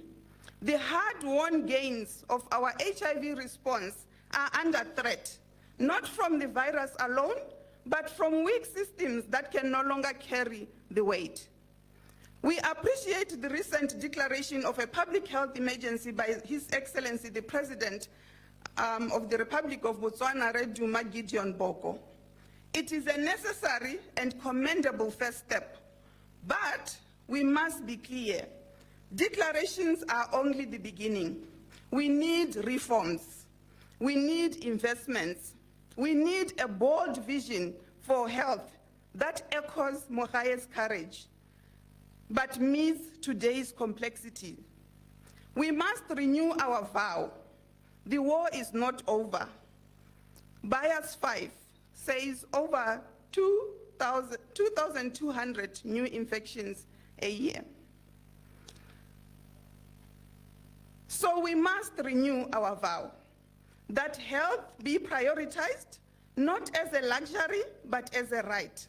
That our systems will be resilient and sustainable, not donor-dependent and fragile. That our healthcare workers will be supported and equipped, not overburdened and under-resourced. That we will integrate HIV services with NCD care, mental health, and primary healthcare for a truly people-centered system. If Mogae could lead with courage when the world was afraid, then surely we can lead with vision now. We can lead with vision now that we know what's possible. Let this book, so powerfully written by Tifo Piaget, be more than a record of the past. Let it be a mirror, a map, a mirror to remind us who we were at our bravest, and a map to guide us back to a future where health is not an emergency, but a promise fulfilled. Let us remember the battle. Let us renew the vow. Let us rise again, not just to fight disease, but to uphold the dignity of every Motswana. To President Mogae, we thank you. To President Boko, we say lead boldly. To the people of Botswana, we say this is your moment again. To Repiage, we say congratulations. This should be the beginning. I smell a movie. Thank you very much.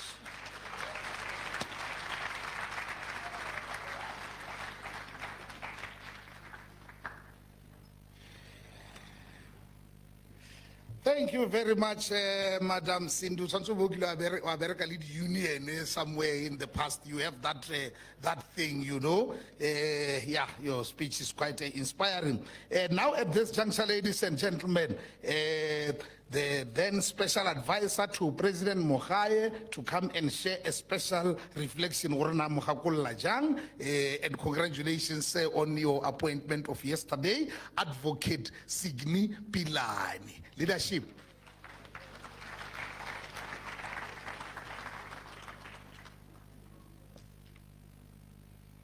It is sophisticated. It's a crema ya la monde tadi.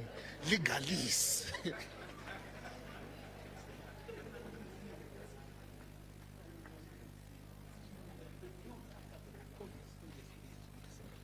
Okay, Mamuluko nonsense under pressure. Please, okay. Obviously, this thing it also affected human capital. Thank you very much for Onkakola Advocate Sydney Pilani. Let me call to the stage now the President of Business Botswana, the owner and founder of Abaricom, Reneo Mwako. Leadership, come to me.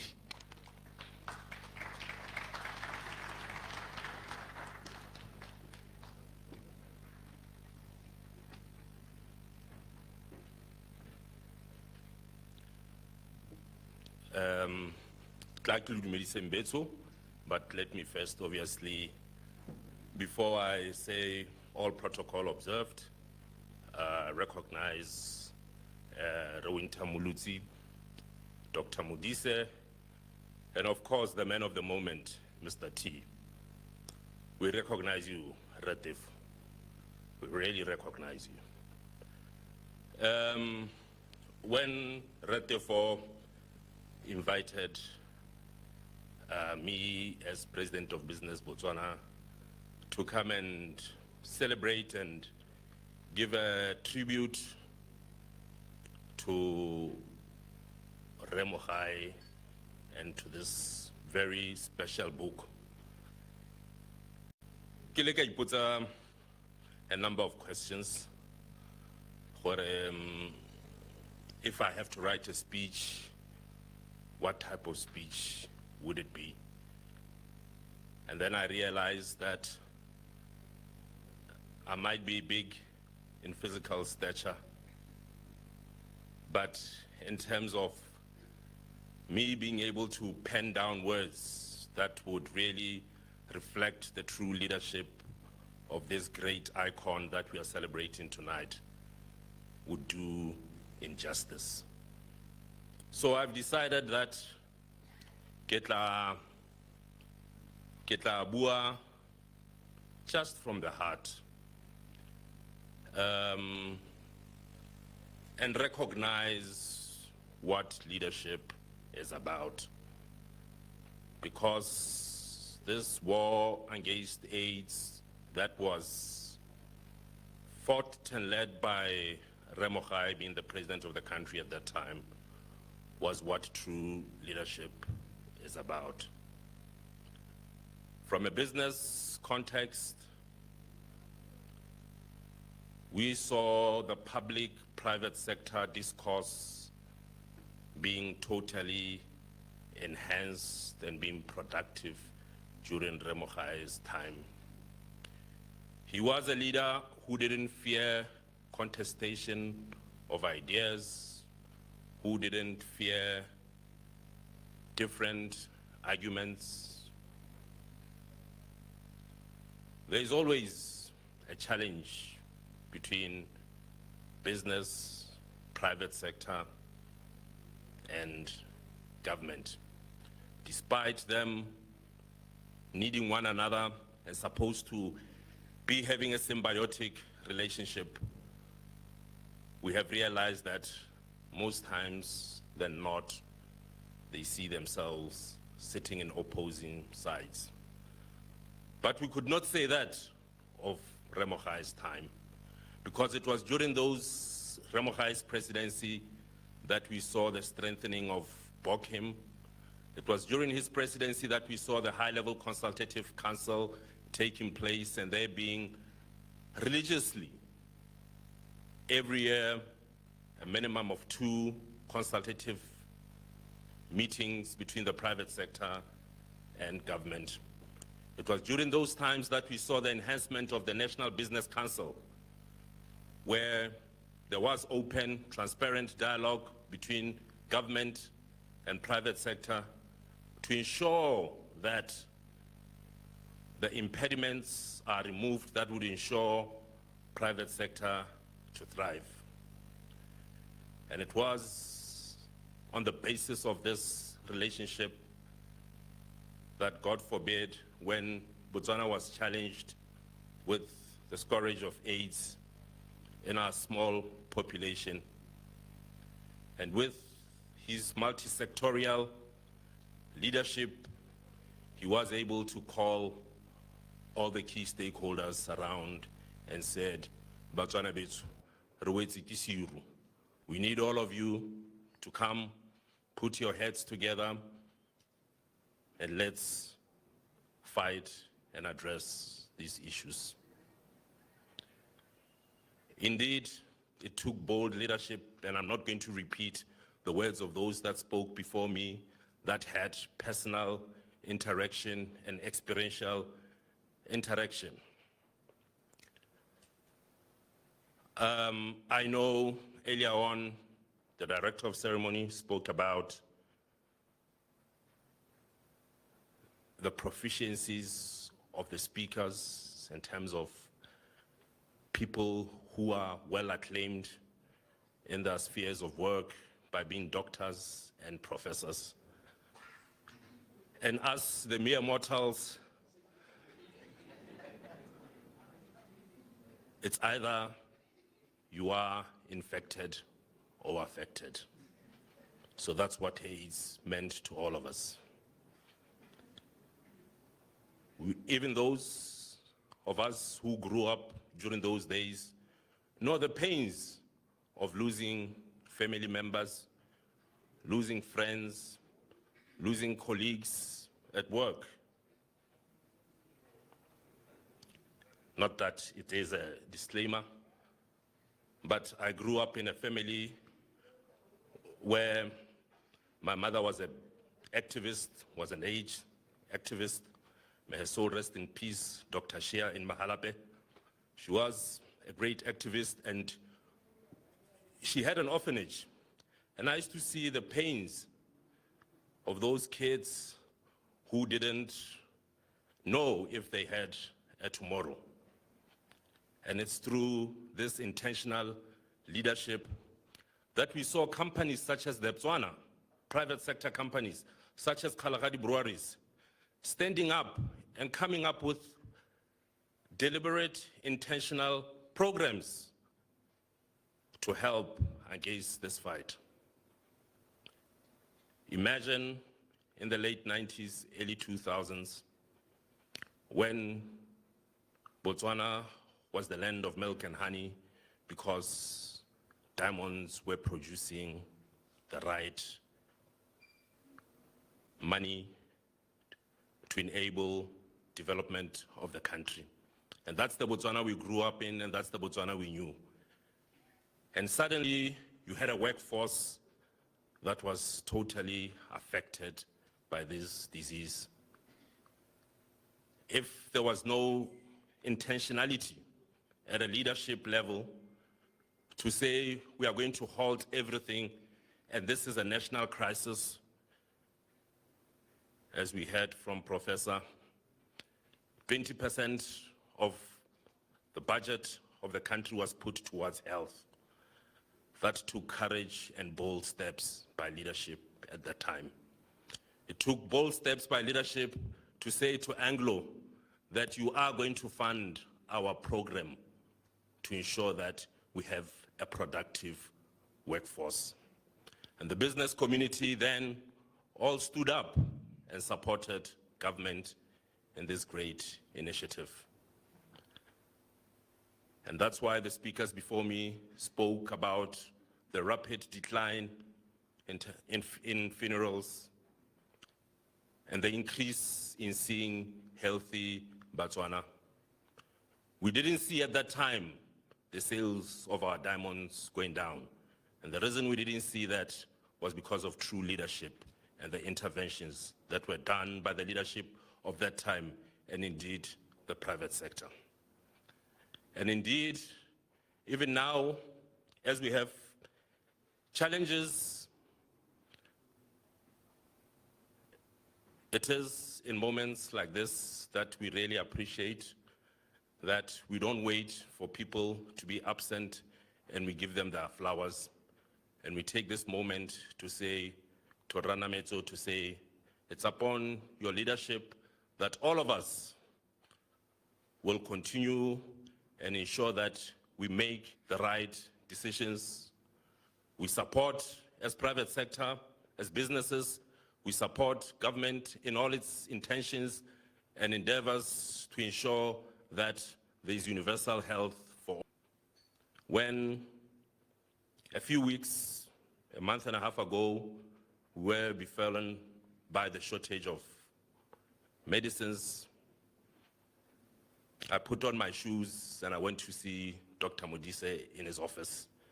And I said, Doctor, Rele Botswana and the local private sector, we are ready to assist you where you need help.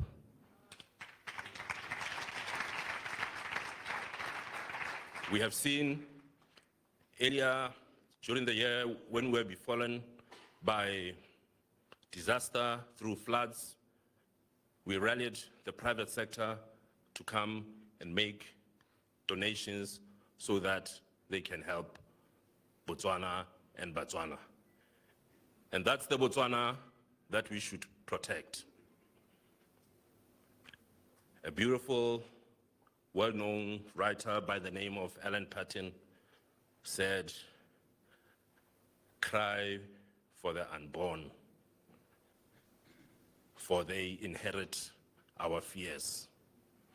So if we have a leadership that's not bold, if we have a leadership that is fearful, then the unborn will inherit our fears. But today marks a day where through this book written by our good brother Repare, we'll be able to reference and relate what bold, intentional leadership is about. Ke a leboga. And Abu Mweng College, jalo jalo wa bona. Very touching one. Thank you very much. Allow me now at this juncture, to call to the stage Advocate Sydney Pilane to reflect at the time when he was special advisor to the President Festus Fontebanye Festo Mogae.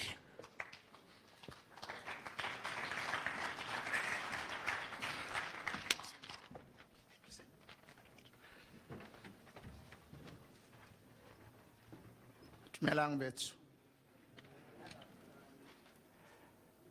Perhaps we often do not recognize the people who serve this country and the people who have served it with great merit. Some of them have come forward and spoken, and some of them will do so yet. They sit at these tables.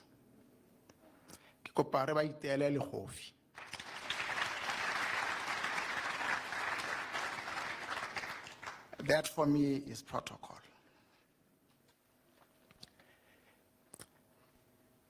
Was more than just a general in the fight against HIV/AIDS.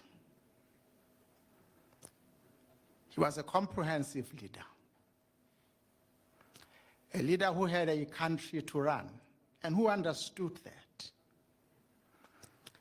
Who understood that in addition to fighting HIV/AIDS and the need for the immense resources that must be put towards that fight, there was still also a country to run. A country that had many other challenges, a country that had many other problems, problems that could not be ignored nor overlooked, but ones which required attention on a daily basis. As Dr. Mulukume said, it is important to remember that he was about all of that. And he did it all with great, great success. He was a great man to work for. I worked for him for 6.5 years, seeing him pretty much daily, except the occasional weekend when both he and I had to rest. And we spent a lot of that time talking, because as Dr. Mulukume has said, he was a man who loved debate. He was the ultimate in intellectuals, and he savored nothing more than a worthy discussion.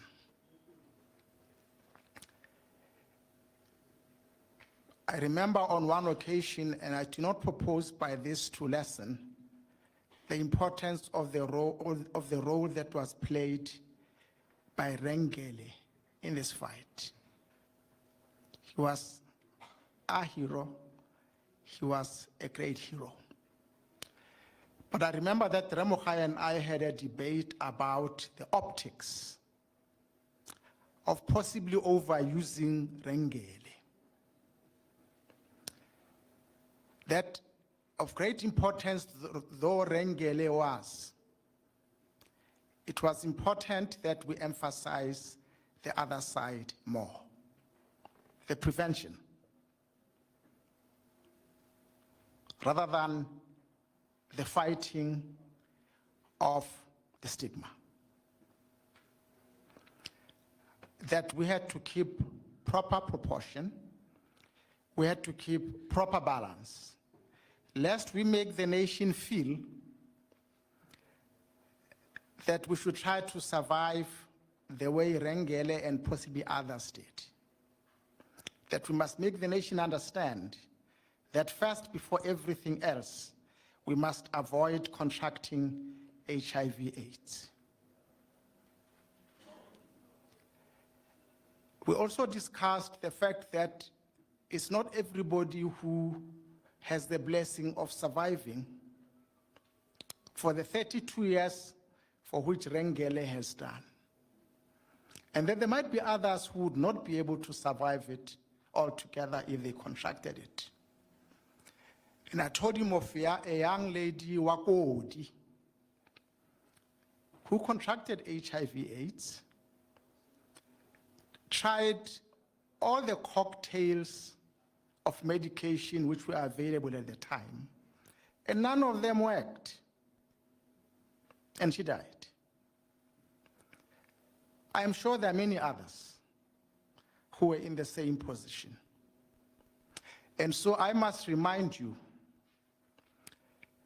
that we mustn't think that we can try to be Rengele, because we might not have what he has. The emphatic message that we should avoid contracting HIV/AIDS must remain the utmost message. Please.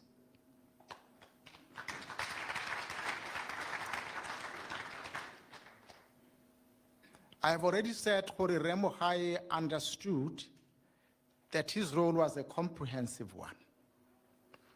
He understood national crisis because he had been through some national crisis that we as a country had had. The national crisis of poverty and lack of education, and the national crisis of Motho le Motho, when the Basotho decided without warning us that they were localizing our joint university, and we had to start our own. Unplanned, unprepared, but it had to be done. Mogae was a part of that fight. So HIV/AIDS wasn't the first fight in which he participated. And there's a great deal more that he did for this country during his tenure that just adds to his legacy in relation to HIV/AIDS. He has written, and it was right that he should do so. But let's remember that there was so much more to this great man than just this fight against HIV/AIDS. And so our crises have not ended with HIV/AIDS. We've had COVID-19. We may have had others. But we have another national crisis presently. A one that requires the attention of all of us. A one that requires the recognition of all of us. And a one that requires that we should rally and close ranks. It is the economic and financial crisis that our country is experiencing at this time. After the elections and for a few months, when I met people in the malls and I met journalists, they would say to me, "You are quiet. When are we going to hear your voice?" And I'd say to them, well, we need to give it time, because we need to get a proper understanding of the state of our country. And when I reached a point where I thought I was ready to speak, I decided that I couldn't do so without hearing the government's version. So I had a meeting with the president for a few hours to get the government's version, to see if they saw it the way I did. And I was pleased that President Boko recognized the immense problems that this country is having. I was particularly pleased to realize that he had answers to all of them, none of them simple, all of them complex. And he had a vision, and I said to him, goodness, the complexity of your vision and the solutions that you have, are we equal, as a nation, are we equal to them? And he assured me that we were. So I said to him, well, now that I have heard your version, I am ready to make the public statement that I have been asked by many to make. And that statement is that we as a nation have a national crisis. There is no time for recriminations. There is no time for blaming anybody. If that is going to happen, it might happen someday. Right now, the country needs all of us to put our heads together, to do everything we can as a nation to help the government fight the current crisis. And so I ask all of you to please remember that, always. I think the government are trying very hard in the most difficult circumstances. We have a duty, as we did during COVID-19, as we did in the past whenever we had a national crisis, to rally, to close ranks, and together to fight the crisis so that we come out on the other end with victory in our hands. And I have no doubt that we will. Let me close by saying this, that Repiaga, you've given us an opportunity to come and reflect. But let's all go and reflect. Let's go and think about what each of us can do, what role each of us can play in contributing to the solutions that our country needs at this time. Thank you, Mutsamais.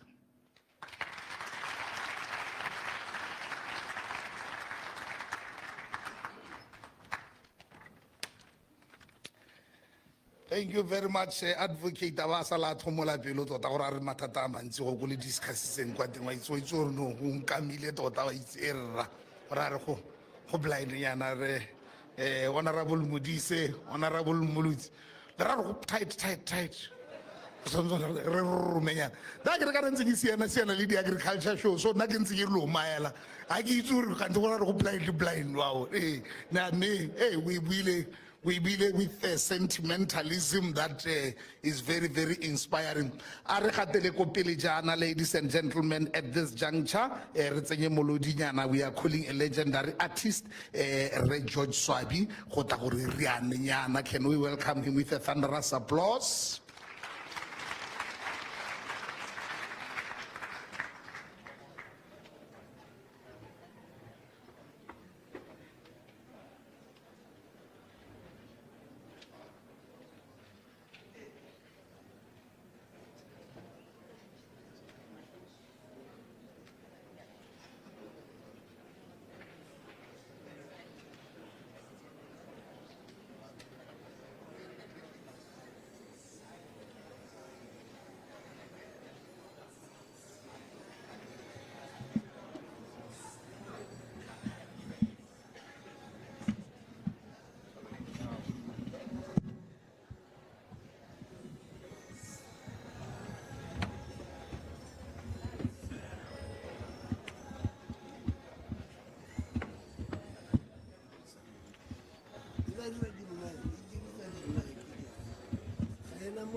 Make it the argument.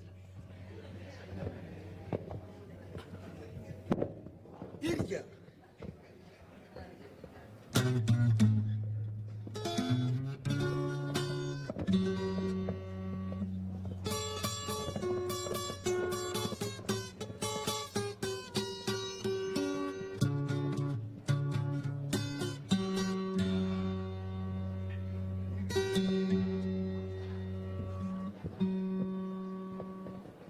My warren.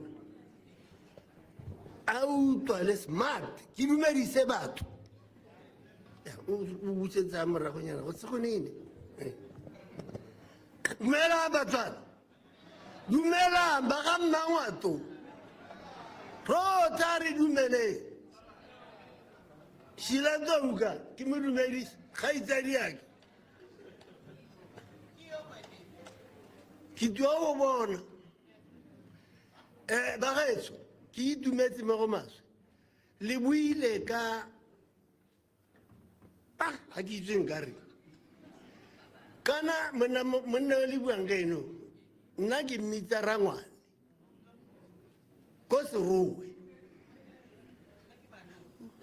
ke mmitsa rangwane ka gore re batala o teng mmogo nna ke le mosenya ka kwa mosenyeng mme le mo batala o teng re le mmogo ke gore batho ga le buileng ka ene batho ga medimo ga ke nakgang le ga e le e kana ke rang le buile ka ene ka botswere kana ya itsene e editse setšhaba motho a ya itse no mmana ka moriri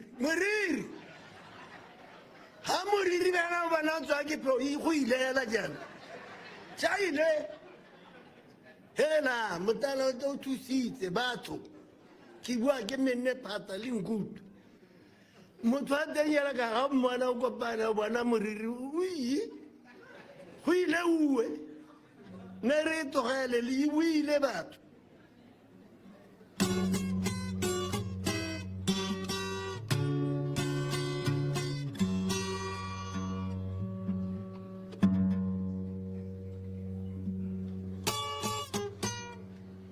Happy.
emela ka kanama ke raya gore ke mmonele yele tsa ga matakana di yankgala ke mela di dikologa dikgokgo ke editse maboana a sialakwe ye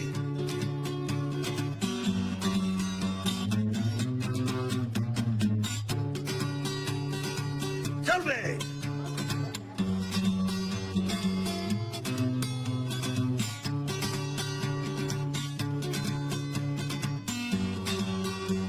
Mosimanyana ke wena o lemetse o lemaditse ke basadi ba batho ke rile ke go bolelela wa nyatsa ke re tswai ga le phuthelwe ka tshega o ka phuthela letswai ka tshega la baba yo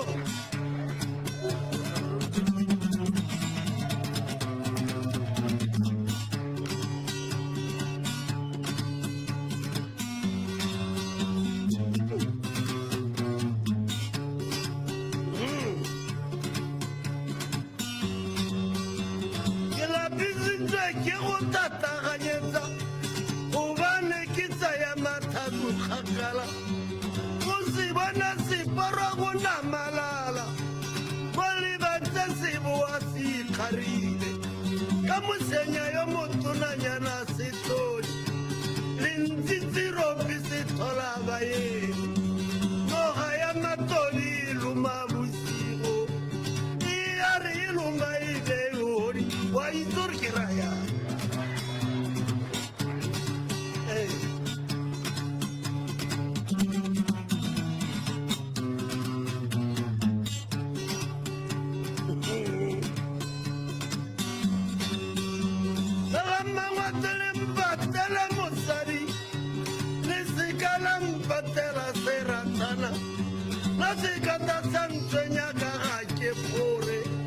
mosadi yo motona o a boloka a be motsina a be bogobe ra utlwana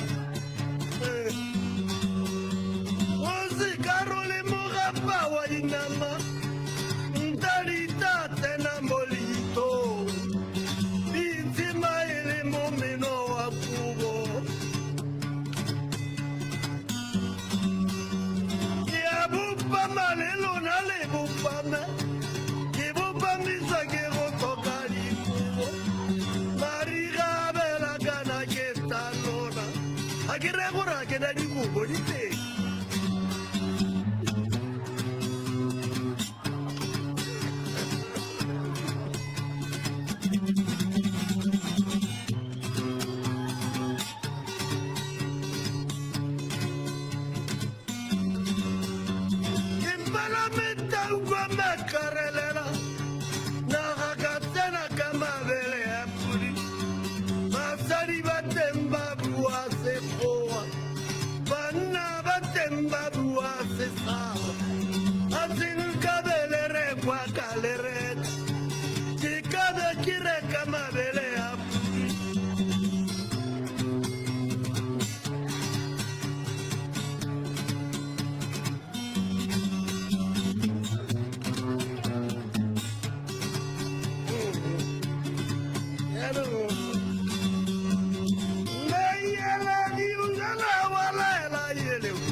Banna batemba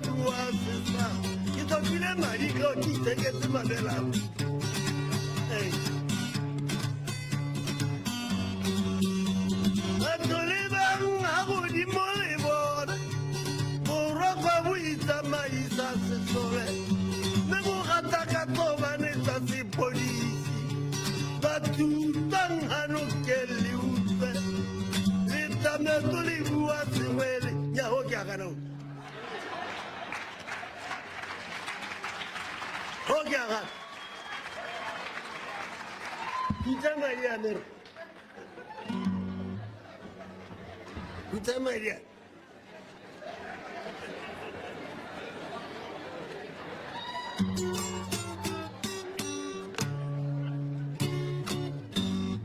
Hey!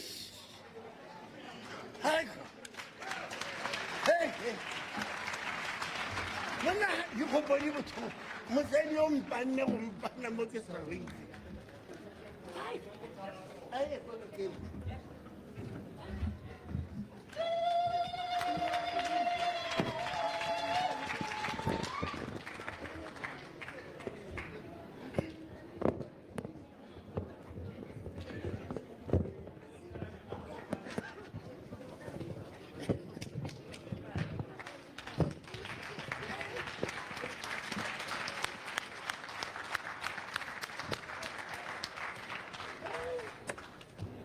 Thank you, Mona. Thank you, Dembana.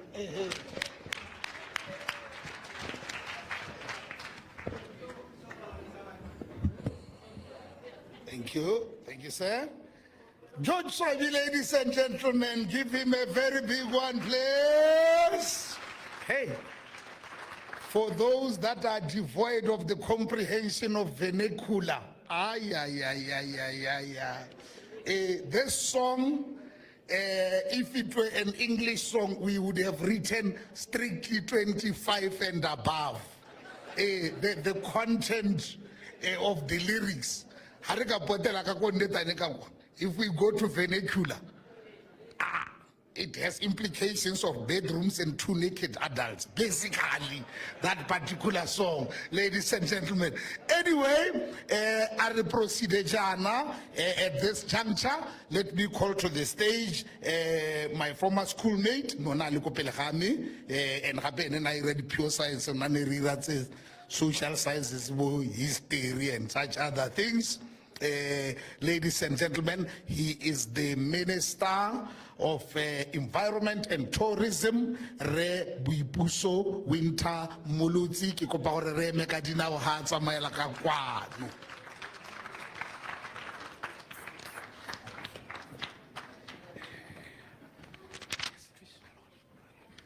Thank you. You may be seated.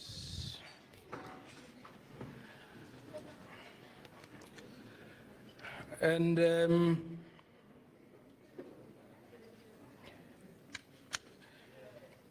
I agree with Rengele that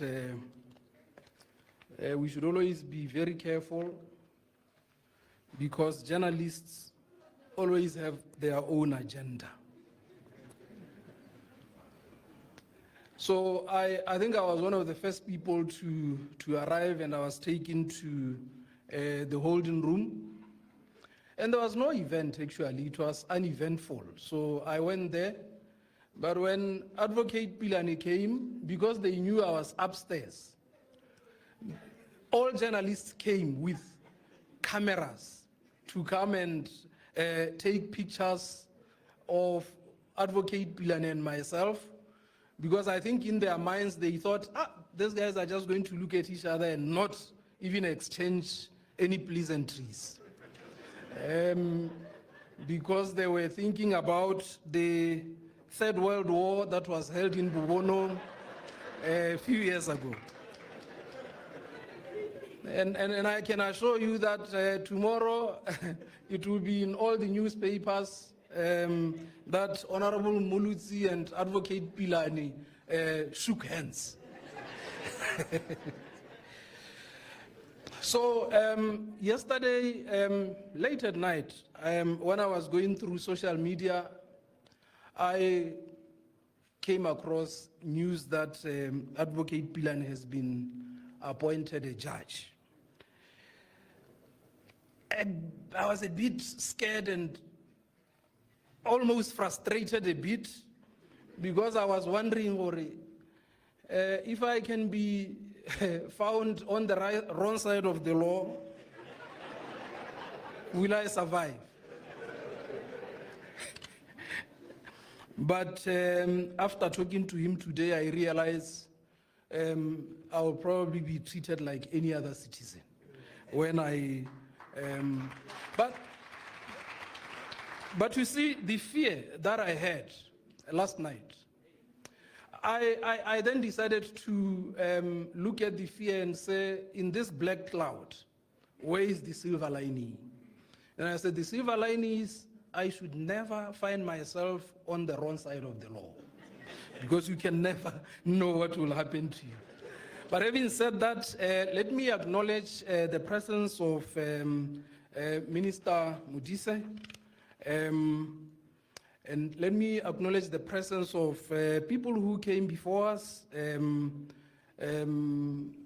They have already spoken and they have done great things for this great republic.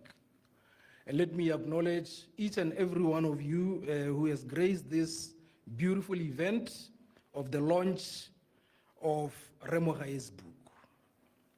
I wish to maybe at this point greet all of you and say good evening, ladies and gentlemen.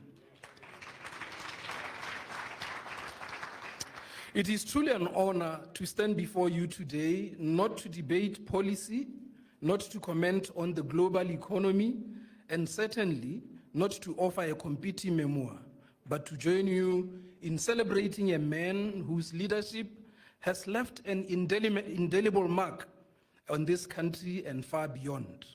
Former President Re Festus Mogae. We are here tonight not just to launch a book. We are here to honor a legacy, to reflect on a lifetime of service, and to be reminded through these pages of what leadership can and should look like.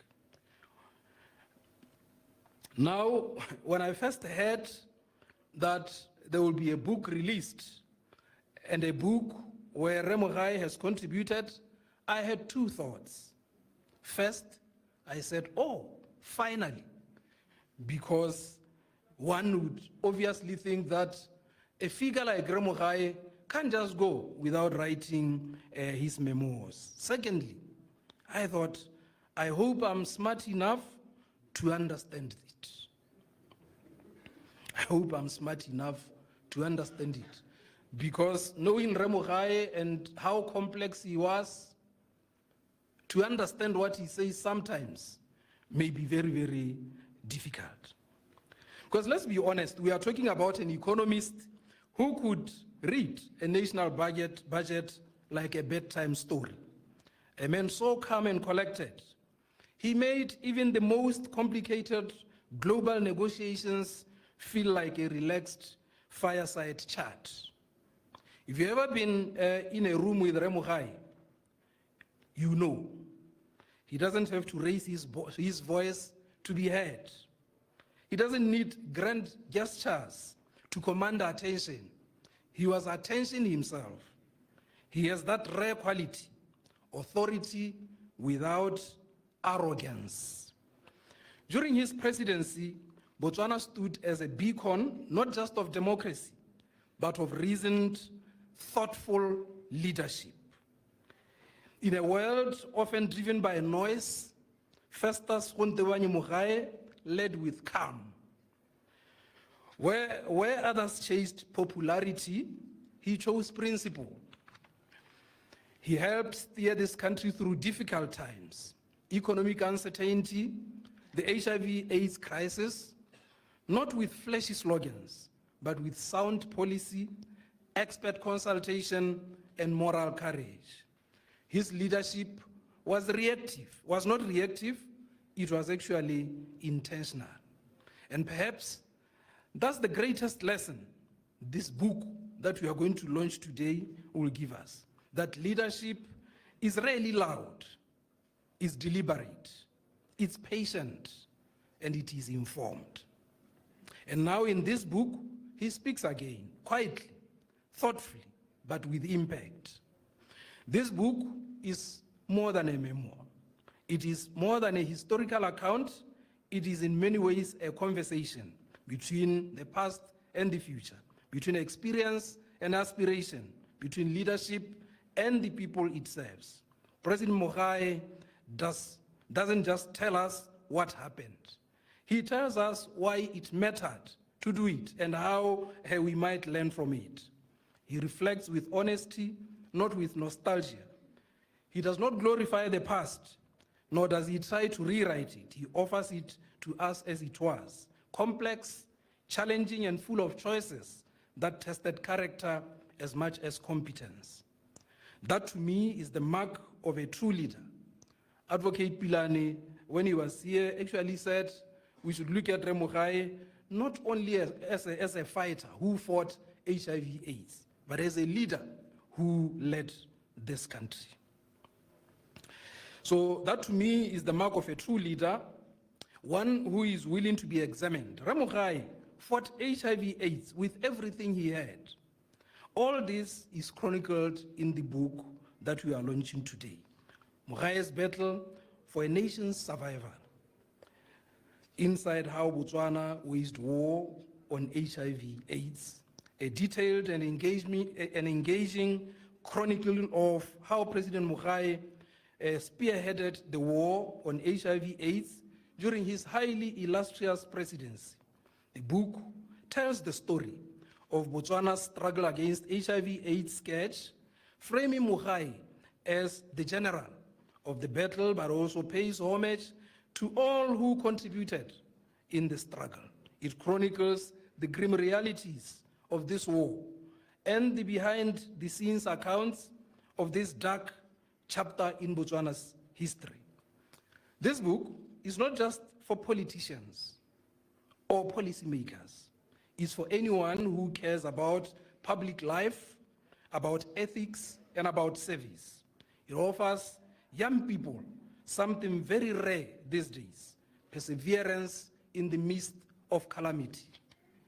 It's easy to look at the world today and feel discouraged. But when we read the story of someone who led with honesty under very difficult circumstances, who admitted mistakes, who cared more about outcomes than applause, it reminds us that integrity is not old-fashioned, it is timeless.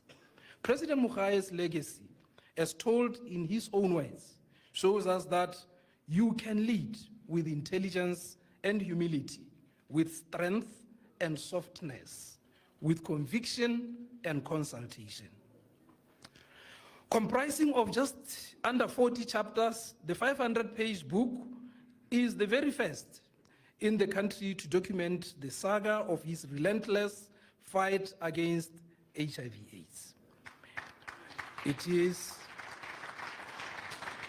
is conscious, comprehensive, and well-researched, and has been acknowledged as such by prominent Botswana, such as former Minister of Health, an HIV specialist who is here today, Professor Sheila Tlo, who is the former, or who is former permanent secretary, and the former permanent secretary in the same ministry, Dr. Edward Magano, who penned the books forward, and the late icon, Michael Kitsodingaki.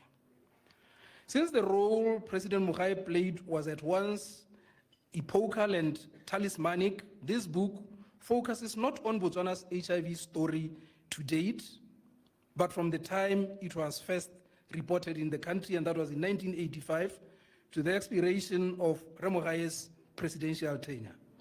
The frame reference, therefore, roughly encompasses the years 1985 to 2010. The book is being launched today here in Travel Lodge with up to 300 people or 300 invitees from across sectors, and such people are yourselves, and you are all here to reflect, honor, and remember. Director of Ceremony, the Big Fish. In conclusion, let me take this opportunity to profusely thank Mogae, not just for this book, but for his life and service, for being a leader who led not by fear, but by facts, not by ego, but by example. I would like, through Cheza Mogae, convey my greatest thanks and convey the greatest thanks from the people of Botswana to Mogae for his visionary leadership and for what he did for Botswana. If it was not because of Mogae, we don't know where we will be. But because of his efforts, we are here today enjoying Botswana, even under the difficult circumstances that Repilane spoke about.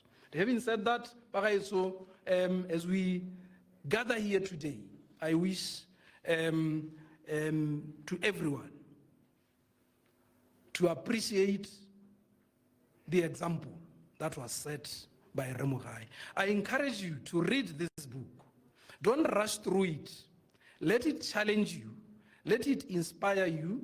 Let it remind you of the kind of leadership we need, not just in politics, but in every sphere of our life. We celebrate not just the launch of this book tonight, we celebrate a standard, and we celebrate a man who has always held the standard, not above us, but in front of us, as a guide. We thank President Mogae. We thank Re T4 for penning down this book, because this book will continue to inspire Botswana from generations to generations. As you probably will remember, last week we launched the City Tourism Project. And one of the things that we envisage is that there will be stories told about what we achieved as a country. And I'm happy that we are launching this book, which tells a story about how we successfully managed to annihilate HIV/AIDS in this country. And I'm happy that in our effort to diversify our tourism product, Re Mogae will always be remembered through his book, which I think will also be kept in our national museums for tourists and visitors to appreciate what Re Mogae did for this republic. I thank you very much. Have a great evening. The book is launched.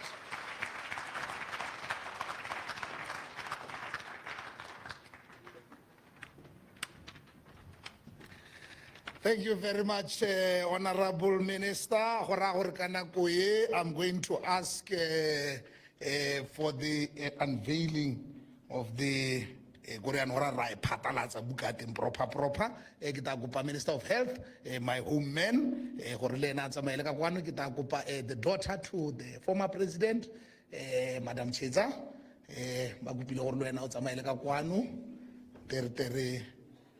yes, and of course the author. Of course the author. Of course the author.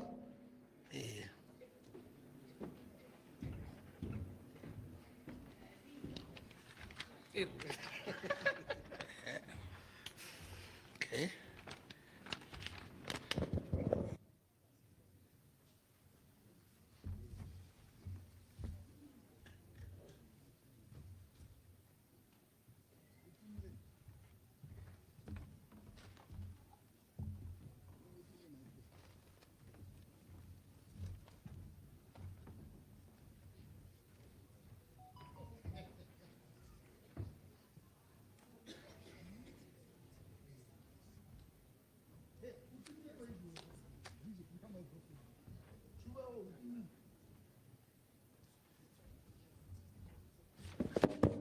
Thank you.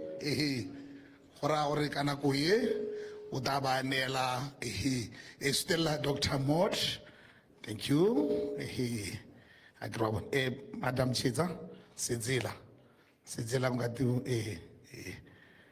As we officially launch the book, I'll cut the ribbon.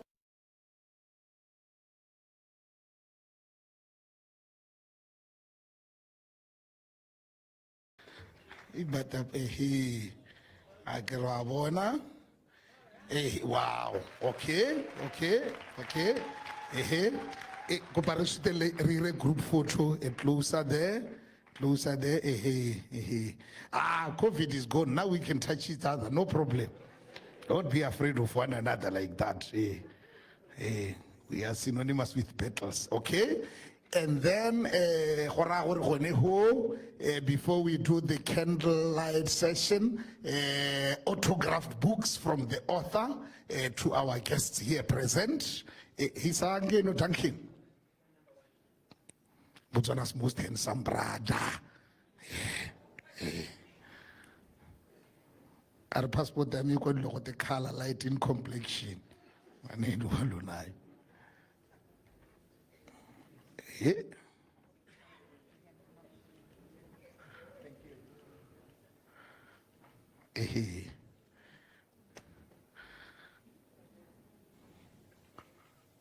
Who?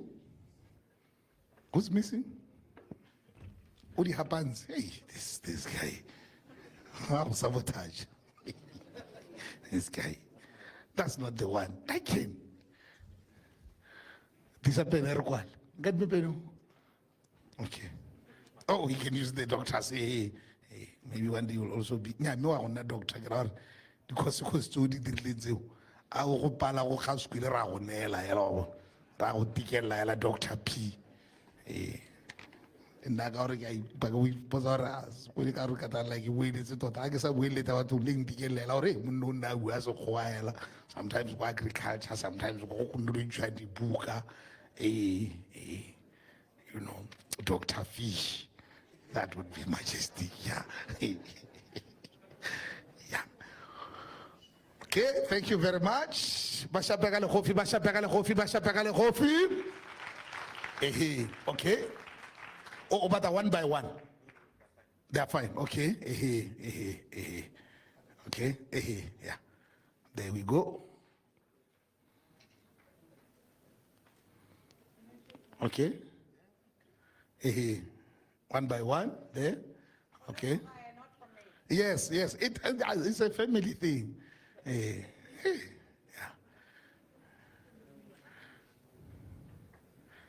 Yeah.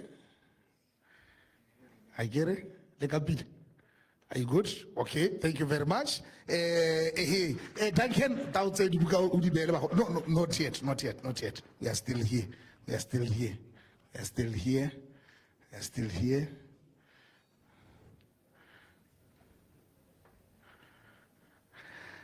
Okay, yeah, no, oh, there is another one to be conferred to Dr. Mwedi. Okay, you are cool there. You don't want to be here for the candlelight. What kind? Okay, she's invited. The directive came from the top. The minister has duly instructed me to invite your person, the one who eats yes one by one. Your talent is beyond.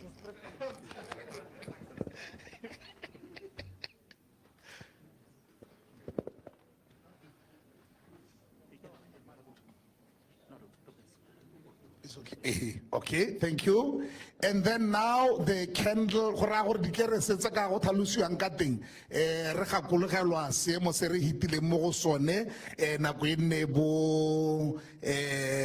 HE Festus Mogae balekana le khanye ne go le gone ha ora re go ngwe re go tima dipone, and then to make it colorful and memorable re be re tshuba di phone tsa rona bo sedilane. They are very, very dangerous in that dispensation. So ba bo sedilane, you shall lead in that one. Okay. And then Kolaitama, remove this one. Remove that. BTV, itabe sa kouti kamuso. Somebody get Charlie BTV. They was a kouti kamuso. They did not quote. Okay. But you know what I mean?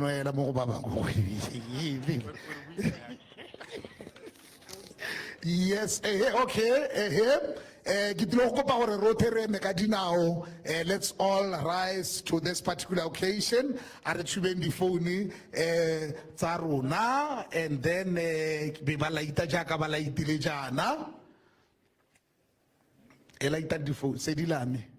ka mo tshepa thata go ntse jang. That's beautiful. That's very beautiful. Manifestation of hope. And then ha khwaere simolla pina ke ta kopa gore the honorable ministers mo le mo le ikemeletse candle ya gagwe a ke lo irialo Mr. Phege. Mo le mo a emeletse candle ya gagwe tse dingwe di ko go ditafoleng e ke tsele ha le tsele, and then we hand over to the choir. Thank you.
Thank you very much. Thank you very much. Thank you very much. Thank you very much. Okay. I think I am allowed to make one more program release my elders. Thank you very much. Thank you very much. It's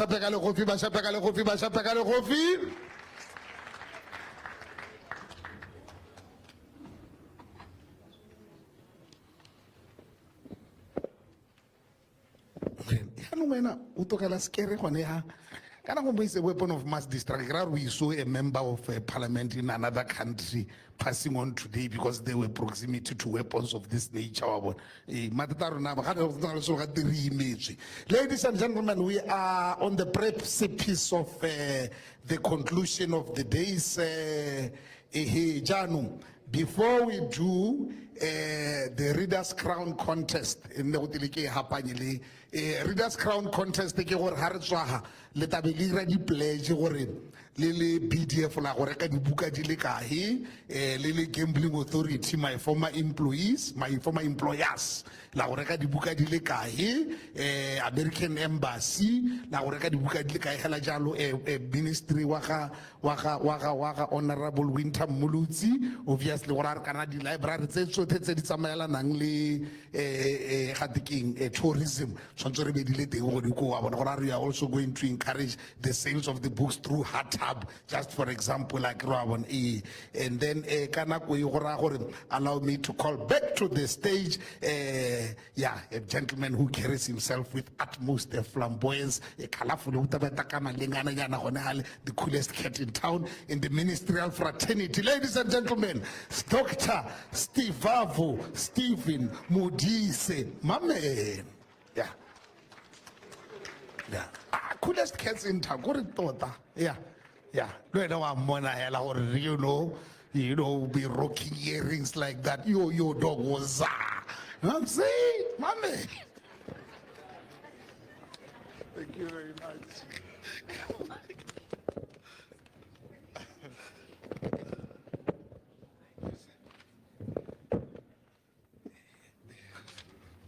Thank you very much. Thank you. Be seated, please. Thank you kindly. Moto habata di event at Ministry of Health wa Mona. Mona. I have a friend of mine who works for foreign relations who, after becoming minister, whispered to me as a form of a tip, and he said, you know, Stephen, if you are ever at an occasion where there is somebody in the crowd that you don't like, and he's part of protocol and you have to say their name, just go there and say protocol observed. So I want to reassure you, distinguished ladies and gentlemen, that as I say protocol observed this evening, that I have no issues with any of you seated here today. But even that as it may, allow me to recognize in a special way a lady who is a mother figure, who is an older sister, who is a very great resource to me. Allow me to recognize in a special way Professor Shirato. And I also want to recognize in absentia another lady who's gained great adoration from myself, former Minister of Health, Madam Joy Pumapi. You should see us when we rock up to World Health events, when we get to Geneva, when we get to Addis, and the Botswana delegation is introduced, and they see 3 generations of ministers of health. And it's always quite interesting because we'll be seated together. Protocol will come to her and say, Minister of Health, say, no, former Minister of Health. They'll go to Mapu Mapi. Minister of Health, she say, no, former Minister of Health. And there, seated next to them, with an absolute grin on the face, would be myself. And they would ask, Minister of Health, I'd say, yes, sir. Yes, sir. It is great to have such a resource to tap onto, because then you don't have to reinvent the wheel. Whenever I have a challenge, I just call on to one of them, and I know that help is on the way. And I beg, please don't change it in any way. Let me also recognize the words that were shared by Advocate Sydney Pilani when putting a focus on the economy, called for us to come together to work for the betterment of this country. And I would like to just add a little flavor and extend it to just beyond the economy, to all sectors of the country, because this is all our country. It's one Botswana. We are all, but I invite all your great ideas at the Ministry of Health, and I know Minister Modise shares the same sentiments, and all the other ministers really want your input, because right now we are at a point of transformation. We are transforming our country, and we want to transform it into leaps and bounds. And our president, my boy and yours, always says, this country is going to look spectacularly different in 3 years. And believe it, it is going to happen.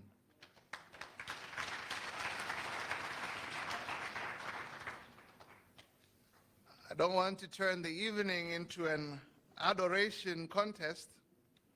Distinguished ladies and gentlemen, as we close today's very important event, I wish to express my deepest gratitude to all of you for having found it fitting to come together to celebrate this remarkable book, which chronicles the extraordinary leadership of former President Festus Mogae in the fight against HIV/AIDS in Botswana. It is through his foresight, courage, and unwavering commitment that Botswana laid the foundation for what has become one of the most effective and successful HIV/AIDS responses in the world.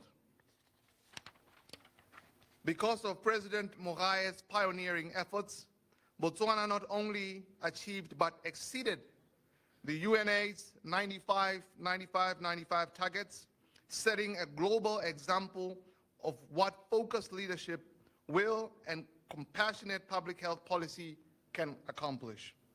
His legacy is testament to the power of leadership that puts the health and dignity of its people first.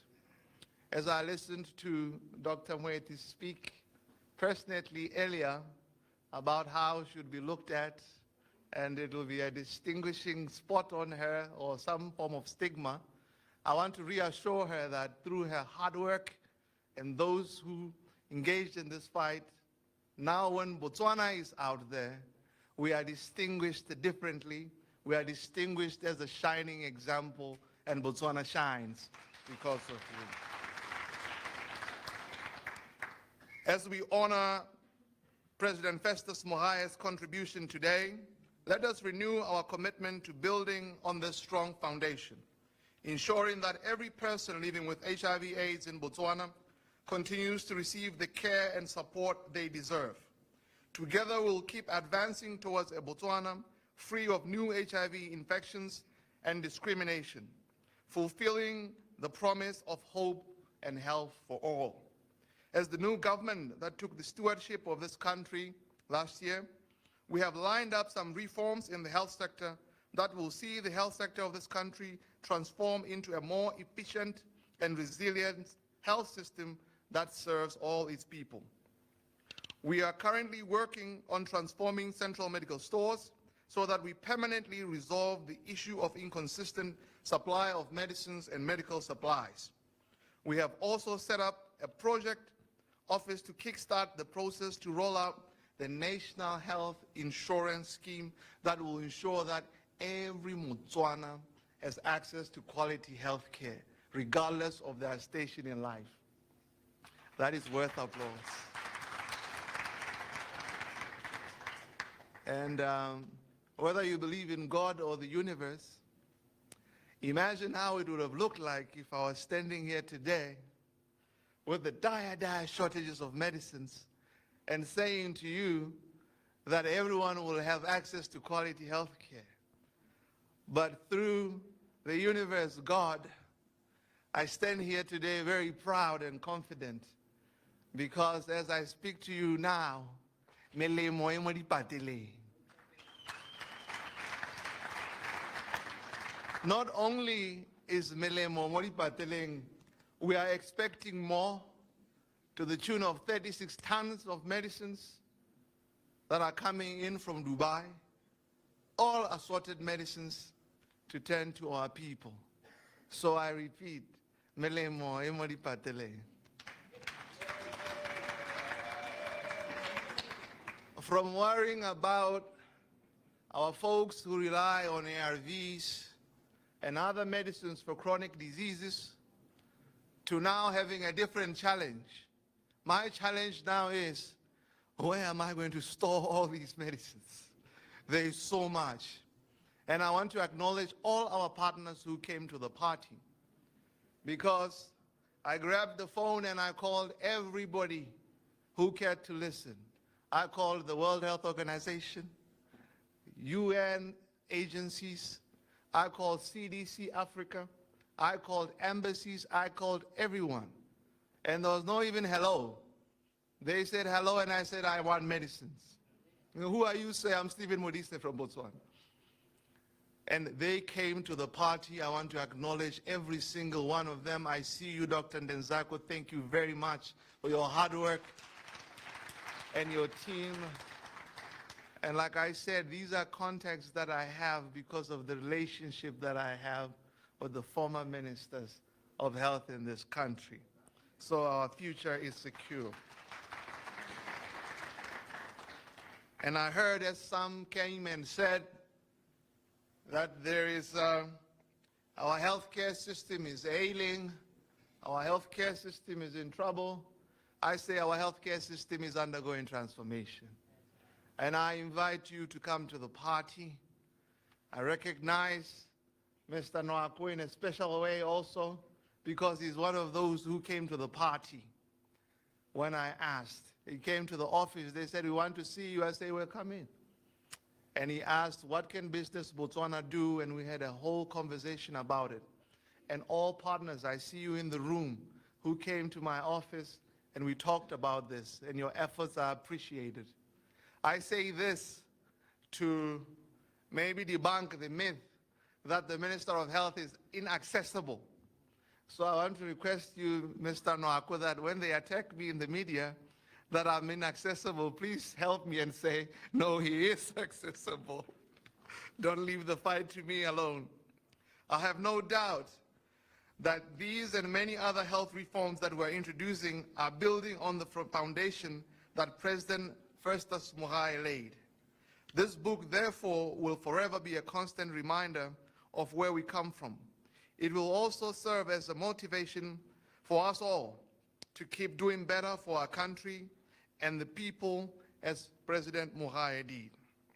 Ladies and gentlemen, with these few remarks, I thank you so much for joining us in the celebration of courage, vision, and success. And I want to congratulate you, sir, for Pierre, for taking this initiative.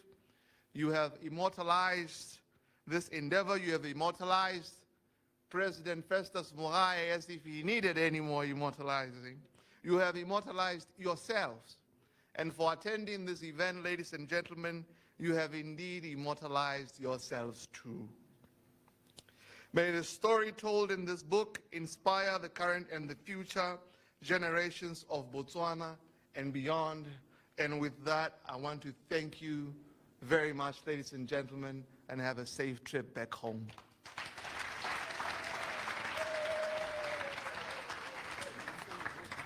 Okay. Hey, man. Okay. No. What are over and above the books that we handed to them, really we feel that they can be very colorful. They are youthful and vibrant. Honorable Minister, thank you very much. Thank you very much. Our PR 101, how are you saying? Yeah, if you want to know anything about public relations, follow this gentleman's page on social media. Number 2 after in terms of that particular area. Yes, please. Yes, the author. Yeah. So it's by inspiring or about the barreke book I will buy promote. Scaratocaras Dauluta Maya. 1, 2.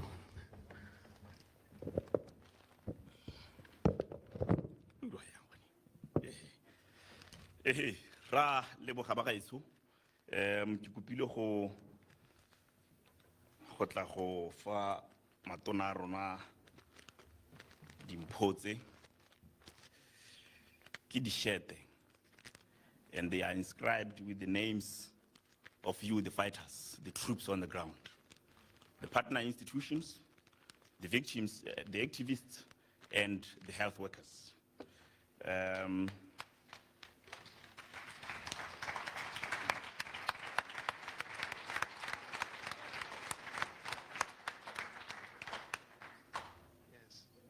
Really nice. Thank you so much. Thank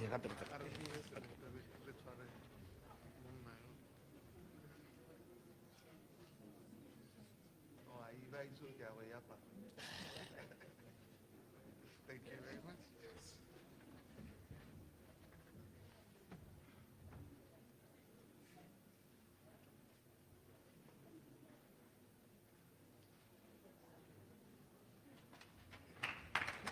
Thank you so much. Ke a leboga matona di shete tse borra di tletse madi a ntwa ke dumela gore le tla di apara with honor. Thank you very much.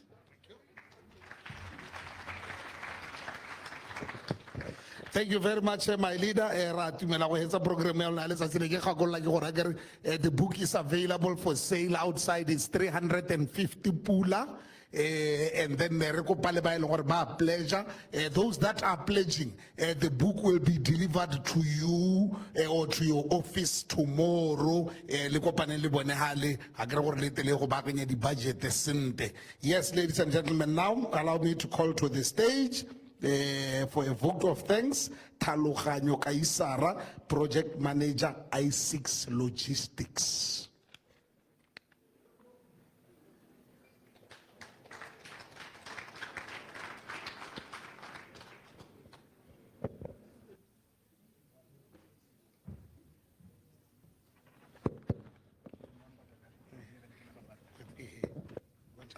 I know it's okay.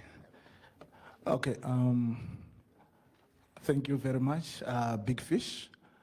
It is a great honor. I think we are at the end of our program, and I wouldn't take much of your time, but take this moment to recognize our ministers, Rem Muluzi, Dr. Modise, and all the speakers who were at the podium earlier on.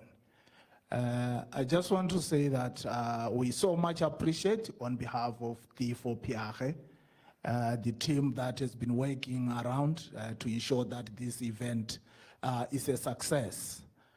I was asking somebody to say, what is the difference between a vote of thanks and closing remarks? Because every time I'm asked to give a vote of thanks, I end up giving some remarks, but I will avoid that for tonight. And just say that there is one thing that I was listening, having been one of the young professionals back then. I think I was 24 years old when I first walked the journey in the fight against HIV/AIDS. Before Mamuluku Mebanza Bankisako Center for Applied Research. I'm just reminding her. Yes, so there's one thing that always inspires me from what Dr. Mogae once said. And wherever I have a chance to speak, whether it's about health, the economy or whatsoever, it comes to my mind. And that is when he was challenging all Botswana to say, when the history of this epidemic is written, ask yourself, what did I do to help? And tonight, I want those words to echo in all of us as we live to say, what did we do to help?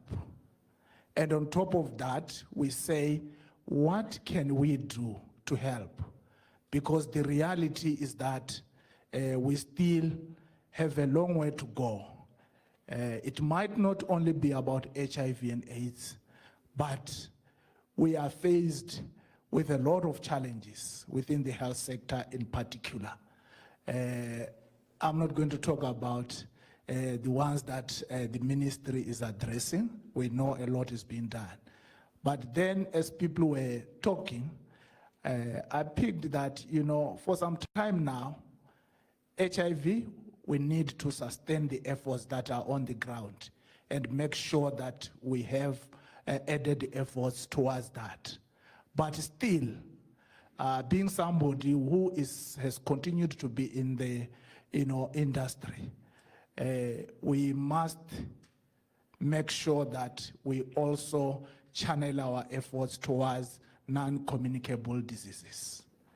I've gone around, I've seen, you know, Botswana downplaying the effects of cancer. And I so believe that there's a lot that is happening around cancer. We probably don't have the data. And to me, this is the time that we really have to look into that and say, how best can we deal with this? Because my observation is that we are losing a lot of young and economic productive people to cancer. I don't have the numbers, but it's something that we really have to look into. So it's just something that, because you are here, Dr. Modise, I'm saying maybe something that you can reflect on and see what can be done. There's still a lot that can be done. People have talked about the multi-sectoral approach, which has worked. I'm glad that we now have maybe our clinics under local government. It helps the efforts of both ministries in that. Back then, the efforts of Business Botswana were more visible because you would have a business person in a particular village contributing to that locality directly with the local clinics. And those are the efforts that we have to drive forward, including the civil society response. And I know, Mayor Kelemi, it's an area that you have been working on. Bobo Cape, I can see you around. That is something that we have to do. And whenever I got a chance, I always say, we may not win if we ignore the structures that are at the local level. And that is the legacy that has been created and left by Dr. Mogae himself. And to that, we say, let us never drop the ball. Having said that, I wish to say to this book, it is not just a book, as you all have said, but it's a register to say, this is where we have come from and where can we go. We all have to ask ourselves that question. And I implore all of you to say, let us come together and support this. Allow me to call you this young man, Re Pierre, for just this moment, to further this project to where it is supposed to go. He talked about, you know, the documentary. To me, that is the only way that this message can reach the rest of the world, through a documentary that you can put on YouTube and whatsoever. But at the end of it all, we thank you for gracing this event. It's not always that you see something that is the trademark is an individual name. You see a lot of people and the people of your level and caliber. And to that we so appreciate, and I think we are learning a lot from you, and it becomes a motivation to many more to come. Thank you very much, and may God bless you for now and forever.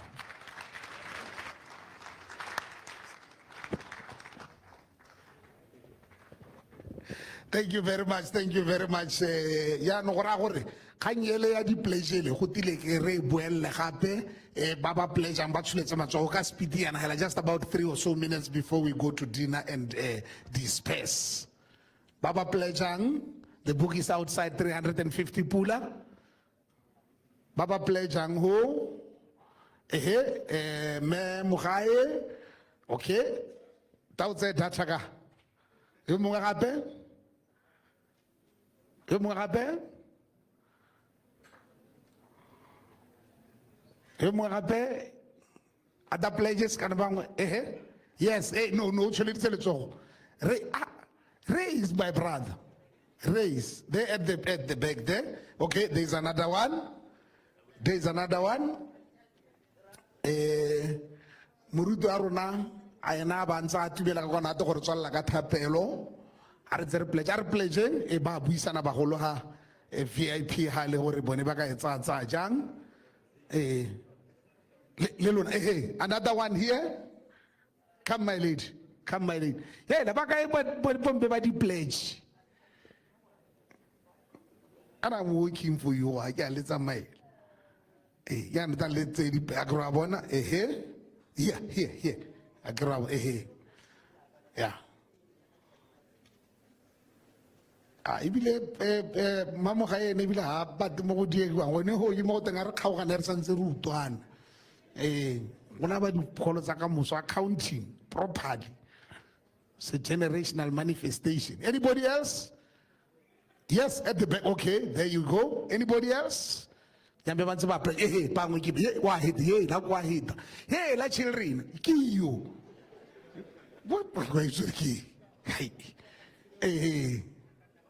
it was I change now that it's because I keep changing who's changing the queen developing the pledges how much developing the pledges I can go that the okay business Botswana. Abari, okay. The baby of abari.com, the best in terms of it. So you number 74. Not about the fakes machine. So I get. How do you go to BITC? BITC also pledges there. BITC. Utakotelena some huge expo coming. It's our Limponi. I'm talking about BITC. I go the Christmas party. Lindeletse. Khonne monate.